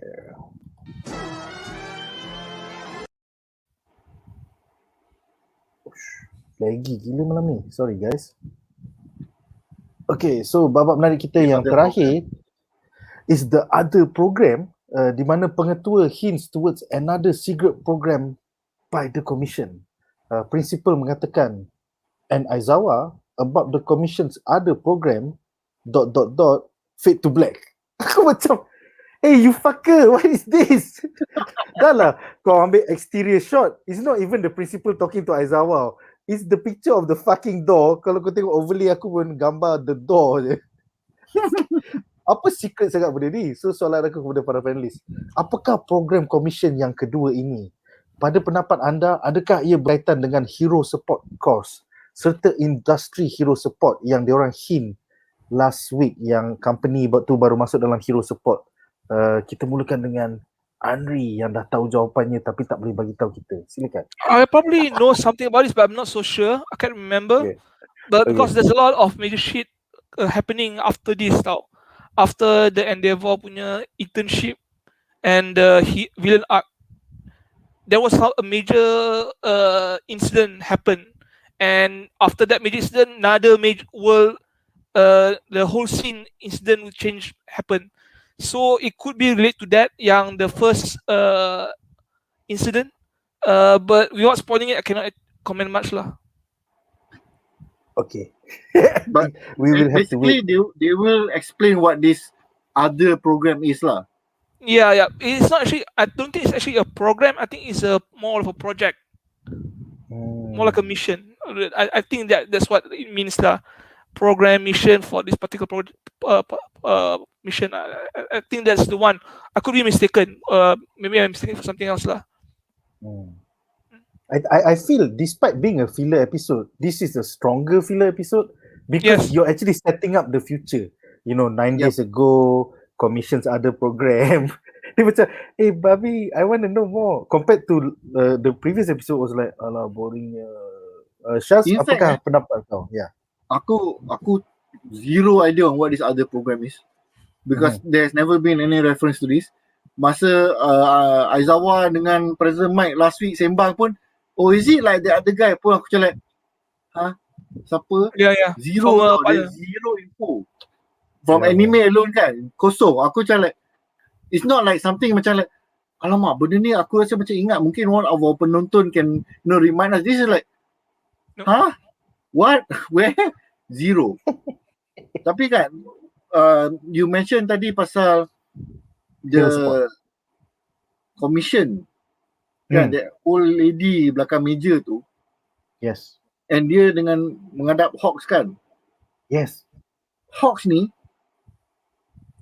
you can see that dalam the preview part kan, it looks like he actually has to attack the heroes.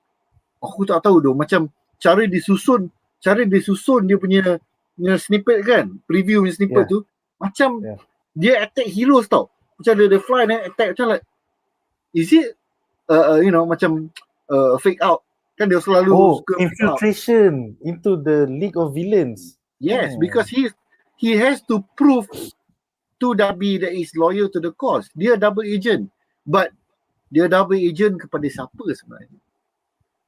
Fucking hell. Interesting. Amat interesting. Aku tak boleh jawab. Aku pun tak tahu. Aku macam wow. We have zero information. Yes, and Anri cannot spoil it for us. We don't want to be spoiled. We don't want to. Anri, ada apa-apa? Okay, regarding to the first major incident, is going to relate to Aizawa's former partner.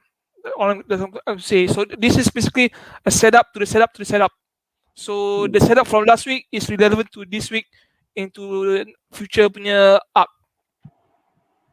Is that the one that the boombox man was talking about with Aizawa about the name of that person? Macam and then he's like, no. Yeah, no. You know, he reminds me of that person. What about him?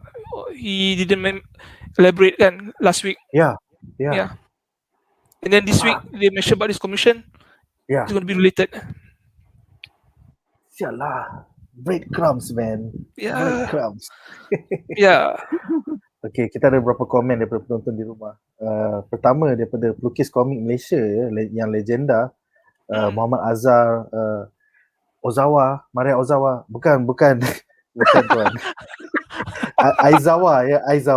Yang tu cerita lain, yang tu bukan My Hero Academia. Itu hero lain bang, hero lain. Itu cerita lain. Yeah, I think she retired, I think. Yes, dia sekarang buat nasi goreng dapat million hits. Okay, seterusnya kategori grade mengatakan, kenapa Mr. Principal suka sangat muffler Aizawa Sensei? Pasal dia kata panas. Sini panas. Yeah. And then dia menambah, dia rasa program ni semua cikgu masuk meeting ni.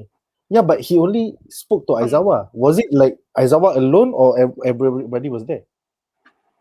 Aku rasa dia direct ke Aizawa.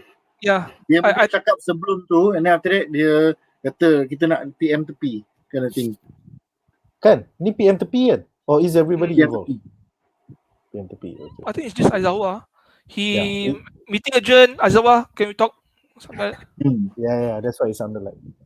Seterusnya Ian Wayan mengatakan Aizawa dan Present Mike punya conversation last week supposed to link to MHA Vigilante masa zaman yang before MHA.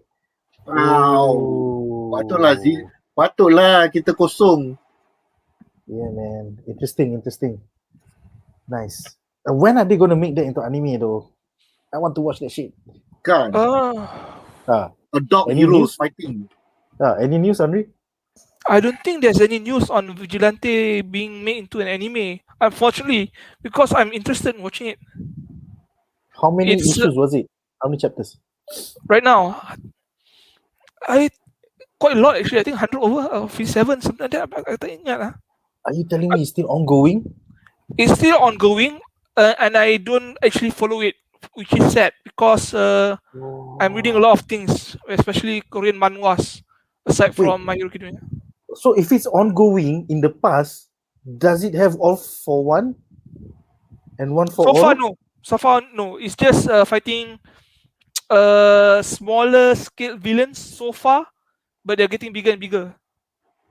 So maybe at the end of the series or end of the first major arc, maybe they fight someone who's connected to or all for one. Who knows? Maybe it could be. Maybe he would be instrumental setting up the fight between All Might dengan one for all for one. It could be something that is maybe it's a series that's more towards a prequel to My Hero Academia, which looks like it. Yeah, I think if you're saying prequel, you would want to set up shit in the past so that you can pay it off in the present, right? Yeah, and the Vigilante main character looks a lot like DEKU. Fuck. A lot. He looks a lot. He looks maybe even react lots like DEKU. Tapi it's not fire breathing kan? It's not fire breathing punya power kan? No. His power is DEKU punya father is a fire breather. Oh, okay. Cool.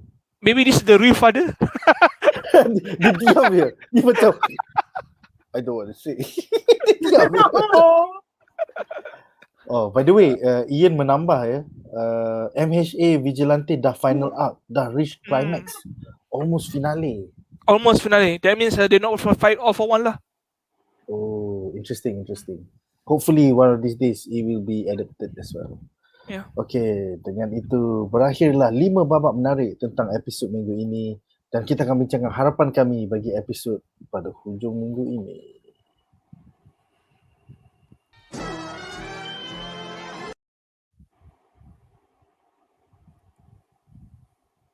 Okay, so judul episod minggu depan adalah Off to Endeavour's Agency. Di mana Todoroki kita nampak dalam preview tu mengatakan, Midoriya, Bakugo, if you don't have anywhere else to go, wanna do a work study with Endeavour, the number one hero? So aku happy because I've been asking for the past 3 weeks, how are these motherfuckers gonna be involved with what happens to Darby Hawks? So now it's answered. They literally are interning with Endeavour. And aku harap kita akan lihat permulaan formasi kumpulan superhero, The Three Musketeers, yang juga bakal beraksi dalam filem My Hero Academia World Heroes Mission pada bulan Ogos nanti. Apakah harapan korang Shaz dan Anri sebelum aku mainkan trailer World Heroes Mission? What's your hope for the episode? I hope lah, because right now the past few episodes kan, there's a lot of question mark and set up punya episode. Yeah. So I'm hoping we get to actually see what is going on lah. Sebab there's too many like tanda tanya like, kau tahu tak Mamat tu program ni benda tu yang berlaku 10 tahun yang lepas, it's like okay, I hope dia bukan macam US punya story lah. US punya story ada like 100 hooks tapi 2 je resolution. Macam like, yeah, why? But I know Japanese punya story writers kan, generally any hook they put up, they will resolve in the same season. So I'm happy for that lah. Okay, that's a good hope for the next core. Anri, what's your hopes for the next core? I hope there'll be, I know there's going to be action, I know there's going to be drama. I just hope there'll be more awkward situations with Endeavor, with Shoto, Midoriya and Bakugo. Because we get to see how, I don't know, we get to see all this drama unfold, all the serious stuff unfold. I just want to see the small things happens with Endeavor and gang. I want to see how he repairs his relationship with Shoto, manja-manja masa dia intern, and it's going to be interesting to see him interning the protege of All Might, his number one punya rival tau. You must understand, he didn't get that match with All Might to prove that he was a better hero than him.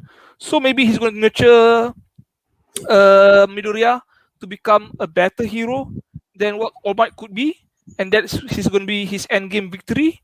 Or maybe he's just going to, you know, layan Midoriya macam anak tiri and let anak dia, you know, Shoto, you know, apa biasa urut belakang, something like that, blah blah.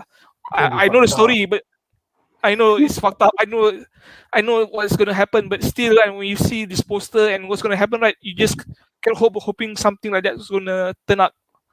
And Bakugo, I'm pretty sure he's going to be put in place by Endeavor lah. Endeavor is the no-nonsense type of hero. So it's going to be interesting to see how he's going to be reacting to his son, how he's going to be reacting to Midoriya, the rival's son, the rival's protege, and Bakugo, which has a problem with authority. It's going to be interesting. First episode for the second core. Nice. My only question is, why is the wife there and the son with the white hair? Wait, that's not the wife. That's the daughter, right? There's a sister, the daughter, and the son. Yeah, why are they on the poster? They're not like joint training arc. Kalau kau tengok joint training arc, everybody on the poster was involved. I said drama. Apa pendapat kau, Shaz? Apa pendapat kau, Shaz? Yeah.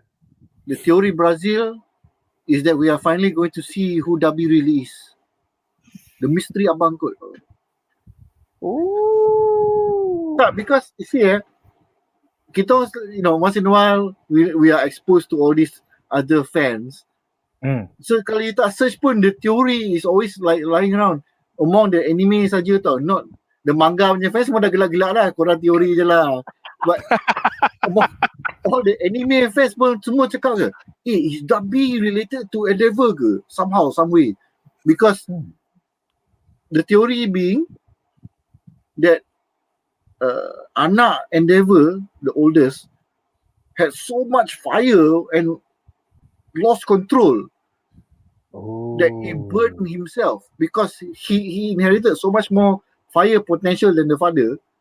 Tapi sebab bapak dia nak cari anak yang ada fire and ice, so mungkin at some point the abang lost control, kulit dia terbakar, and then he was forced to wear all this fake skin on his face, semua. Lepas tu api pun dia tukar colour, nama tukar Dabi. Interesting. Aku takkan cakap apa-apa. Teori Brazil, Argentina dan Chile semua sekaligus. Kita punya artis mengatakan, oi, teori Brazil boleh diguna pakai kat MHA. Ingat dalam Star Wars Universe je. Yes bro, mana-mana pun ada teori Brazil bro. MCU, DCEU, anime pun boleh. Okay, so sebelum kita mengakhiri episod kita hari ni, kita akan membincangkan trailer terbaru movie yang bakal keluar bulan Ogos ini, iaitu My Hero Academia World Heroes Domination.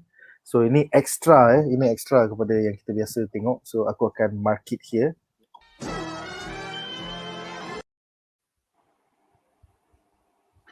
Dan aku akan mainkan trailer tu sekarang, and then we will talk about our reaction to it lah. So korang kalau dengar atas headphone, you might want to turn down kau punya volume because aku tak boleh control the volume on the trailer that I just downloaded and uploaded. Silakan.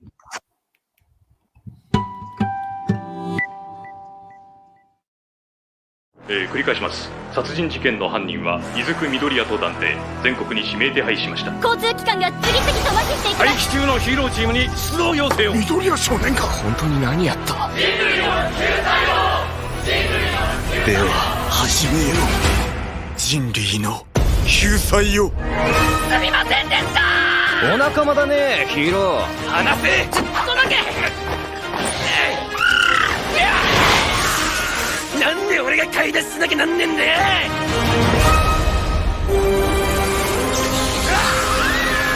思想団体ヒューマライズ、全力でテロからみんなを守らないと。ぶっ潰す。頼むぞ、未来のヒーローたちを。かっこよくなりたいんだ。笑顔で人々を助けられる、そんなヒーローに。ヒーローなんてここは俺に任せろ。どうして。仲間と共に殺してやろう。絶対に守るんだ、世界を。もう目が覚めたドアを諦めな。絶対諦める。諦めるかよ。諦めませんわ。諦めたりなんかするものか。諦め時だぜ、ヒーロー。僕たちは諦めない言葉を知っている。さらに向こうへプリンセス。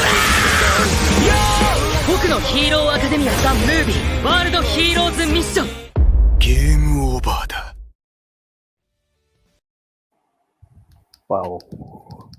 Wow. First, wow, Midoriya jadi murderer. Like what the fuck? And then aku nampak the downfall of hero society. So soalan pertama aku kepada Anri dan Shaz, is this canon? Nak jawab. I think it's 50-50. This thing obviously hasn't happened in the manga, because I can recall this at all. So I'm pretty sure it's 50-50. It's supposed to be a setup for the future arcs, which involves the major changes that's going to happen soon with the whole hero climate. But I wouldn't bypass the chance that this could not be canon. Okay. Yeah, because the previous films were not canon, right? The previous films. Yeah. It doesn't feel like it's relevant. It's like an extra, something you get extra from the series. Something macam the Dragon Ball Z punya movies we get in the 90s now. It looks like canon, and it was referenced as canon, but the details are vague. Same thing here. Okay.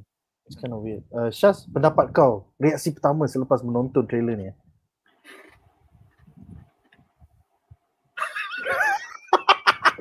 I mean, I've seen that picture, that first picture yang DEKU is a mass murderer. So yang I've seen that part, but the rest of it, the human league tu siapa? All the heroes are fighting worldwide. Bukan Jepun tau, worldwide tau. Yes, because there's a worldwide gas attack. Dia cakap yang gas hijau tu, worldwide gas attack. That one aku tak tahu if it's worldwide gas attack, but that is a very touchy point because in Japan, kalau kita ingat dulu in the 90s, Aum Shungri-kyo, they launched a sarin gas attack on the subway. Yes, back in that is a very strong imagery. Kau macam like, gas attack, kau buat gas attack in an anime, you macam like, oh. And if it's a human that made it, memang is going to be crazy lah. But the trailer did say that the leader of the cult is not human, yang muka biru tu. Tak, dia most likely not human tu is more of like a metaphor lah. I mean, there is no alien dalam cerita tu. Oh, it's saying inhuman lah. Inhuman macam tak ada mati perut lah, bukan not human. Okay. Because you tengok to use the gas and to have such a cult of that size, most likely is a coordinated gas attack which Yes. replicates the Aum Shinrikyo punya incident from the past lah, in the 90s dulu. Betul. So most likely DEKU was there to stop one of the assailants but failed, and he was the only guy left there. And then video camera tangkap dia. So macam like, oh, dia ni lah villain. Habis lah. And then the new character, are they in San Francisco, America? Is Macam that guy kan, supposed to be American, that Roy either guy? US or UK punya guy. Yeah. I thought it was in France. I think I saw the Eiffel Tower in the background somewhere. I think it's wasn't going to... the Golden Gate Bridge, the red coloured bridge? Could be. It says world heroes. Maybe it is like around the world Multiple punya locations. multiple locations.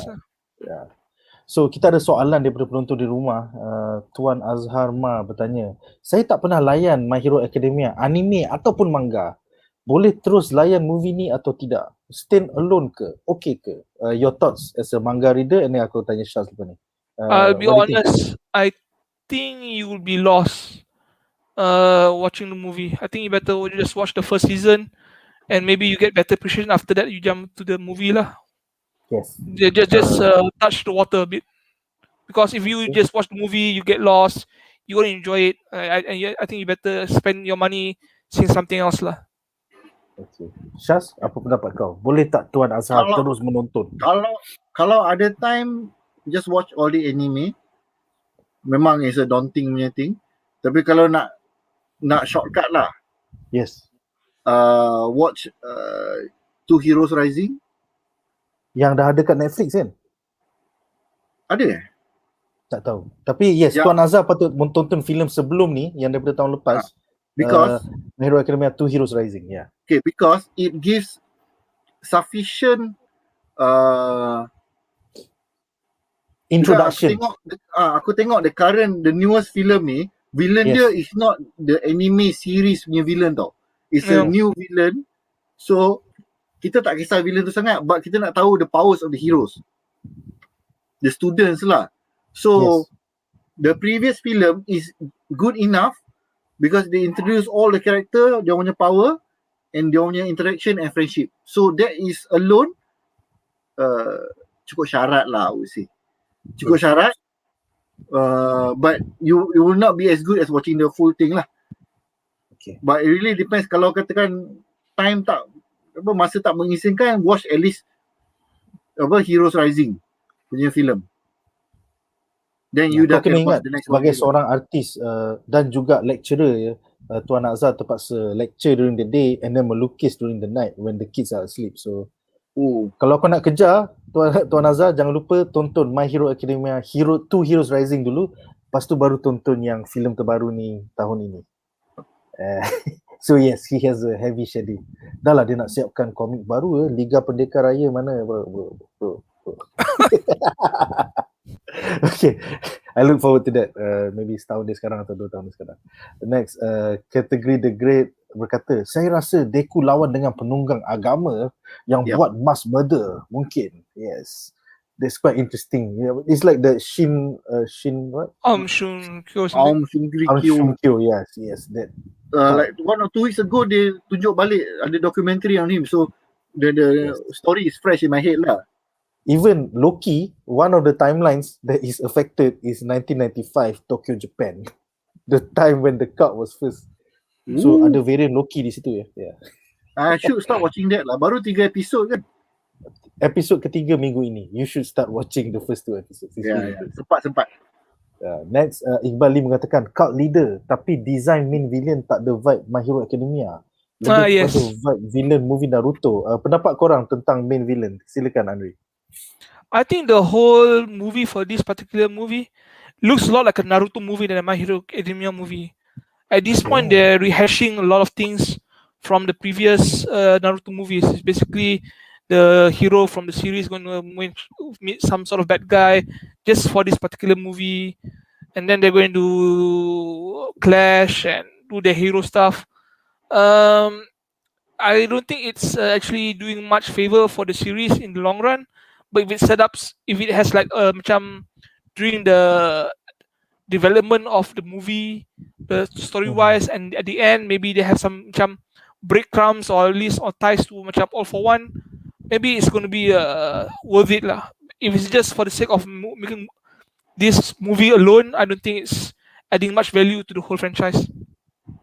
Although that line, the downfall of the hero society, aku macam intrigued. That one, yes. That's a breadcrumb to maybe spoiler. Yes, Shaz tak boleh tahu. Tak apa Shaz, tak payah tahu. Yeah, it's hinting Shaz, that way lah. what are your thoughts about the vibe of this villain? I mean, baru first time tengok, and then aku pun tak biasa tengok Naruto, so it's quite hard to say lah. But it really doesn't feel like an MHA. You know, I rely on superpowers, my quote power. This is more like Ultraman villain of the week. Raksasa apa minggu ini? Oh, kita ni kultus agama. Like, okay. It's more of they wanted to make a episode, a movie, to fill in the gaps between some seasons, but sebab COVID, so production mungkin got delayed. I suspect that was the case. Kind of makes sense, yeah. Because to put it in almost, they launched about August kat Japan. Yes. Like that means the core is not going to be ended yet, right? Yeah, that's why it doesn't make sense. Aku rasa there was some delay for that movie. Let me just it was check supposed my to be like calendar. in between. Yeah, My Hero Academia is only gonna end in September 7th. So by the time it comes out, the Endeavour arc is around episode 22. Yeah, so tak habis lagi. It's gonna be weird. Okay, kita punya komen terakhir untuk segmen ini adalah daripada Khairul Amri di Facebook. Yes, this upcoming movie akan fokus on the three big thing. Is he talking about the three musketeers, i.e. Bakugo, Todoroki, and Deku? Ya kot. Okay, what's your thoughts about them being branded the three musketeers by the first two posters that came out? What, is this their new tagline? Is that going to be the name macam Fantastic Four, the three musketeers? Apa pendapat kau? Tak lah, kebetulan they are the three strongest fighters in the class. And three of the most fan favorite lah out of all the characters kan. And more importantly, they are the three most, how shall we say, combat competent punya characters. Kalau you compare dengan muka burung tu mesti sedih. Macam kenapa aku bukan yang keempat, babi. Itulah. But yeah, I mean that was the reason lah, because they are the highest popularity and they are most combat competent lah. Anri, your thoughts about the branding of the three musketeers? Is it just for this movie or does it lead into chapter 117? I'm not sure these three big things is the three characters or the three major plot developments that's going to happen soon. I'm not sure what you mean by three big things. So to jawab, if you're talking about the three characters, I think it's given that Shoto, Midoriya, and Bakugo is going to play key roles in My Hero Academia. But currently, as of 317 and the previous 50 chapters, it's been all focused on Deku. Okay. Okay. Alright. So before kita berakhir hari ni, kita akan bacakan komen daripada Iqbal Lee. Dia mengatakan, kata tahun lepas movie number 2 tu movie last. Tengok-tengok ada movie baru. Aku rasa mesti orang atas suruh buat movie untuk generate more income. So nampak macam half-baked kot. Yes. Your hopes for this movie, do you think it's going to be half-baked? Or because dia rasa macam alamak COVID, kita tak start the next, you know. It feels like the dia macam, you ingat tak itu Heroes Rising tu kan? Kalau that movie tak wujud pun, it doesn't matter. Betul tak? You think about it kan? Because none of them talk about, kau ingat tak kita cuti kat situ masa tu? Lah, aku ingat lah, tiba-tiba ada Bakugo meletup power besar gila-gila. Tak ada. There's no reference. So I felt it helped the Bakugo Deku relationship in this season by Itulah, bringing them but closer. Yeah. however, this one is an even worse punya ni. I mean, it's like wow, eye candy kan, looks good and everything. But in the end, they're not going to leave a lasting impact.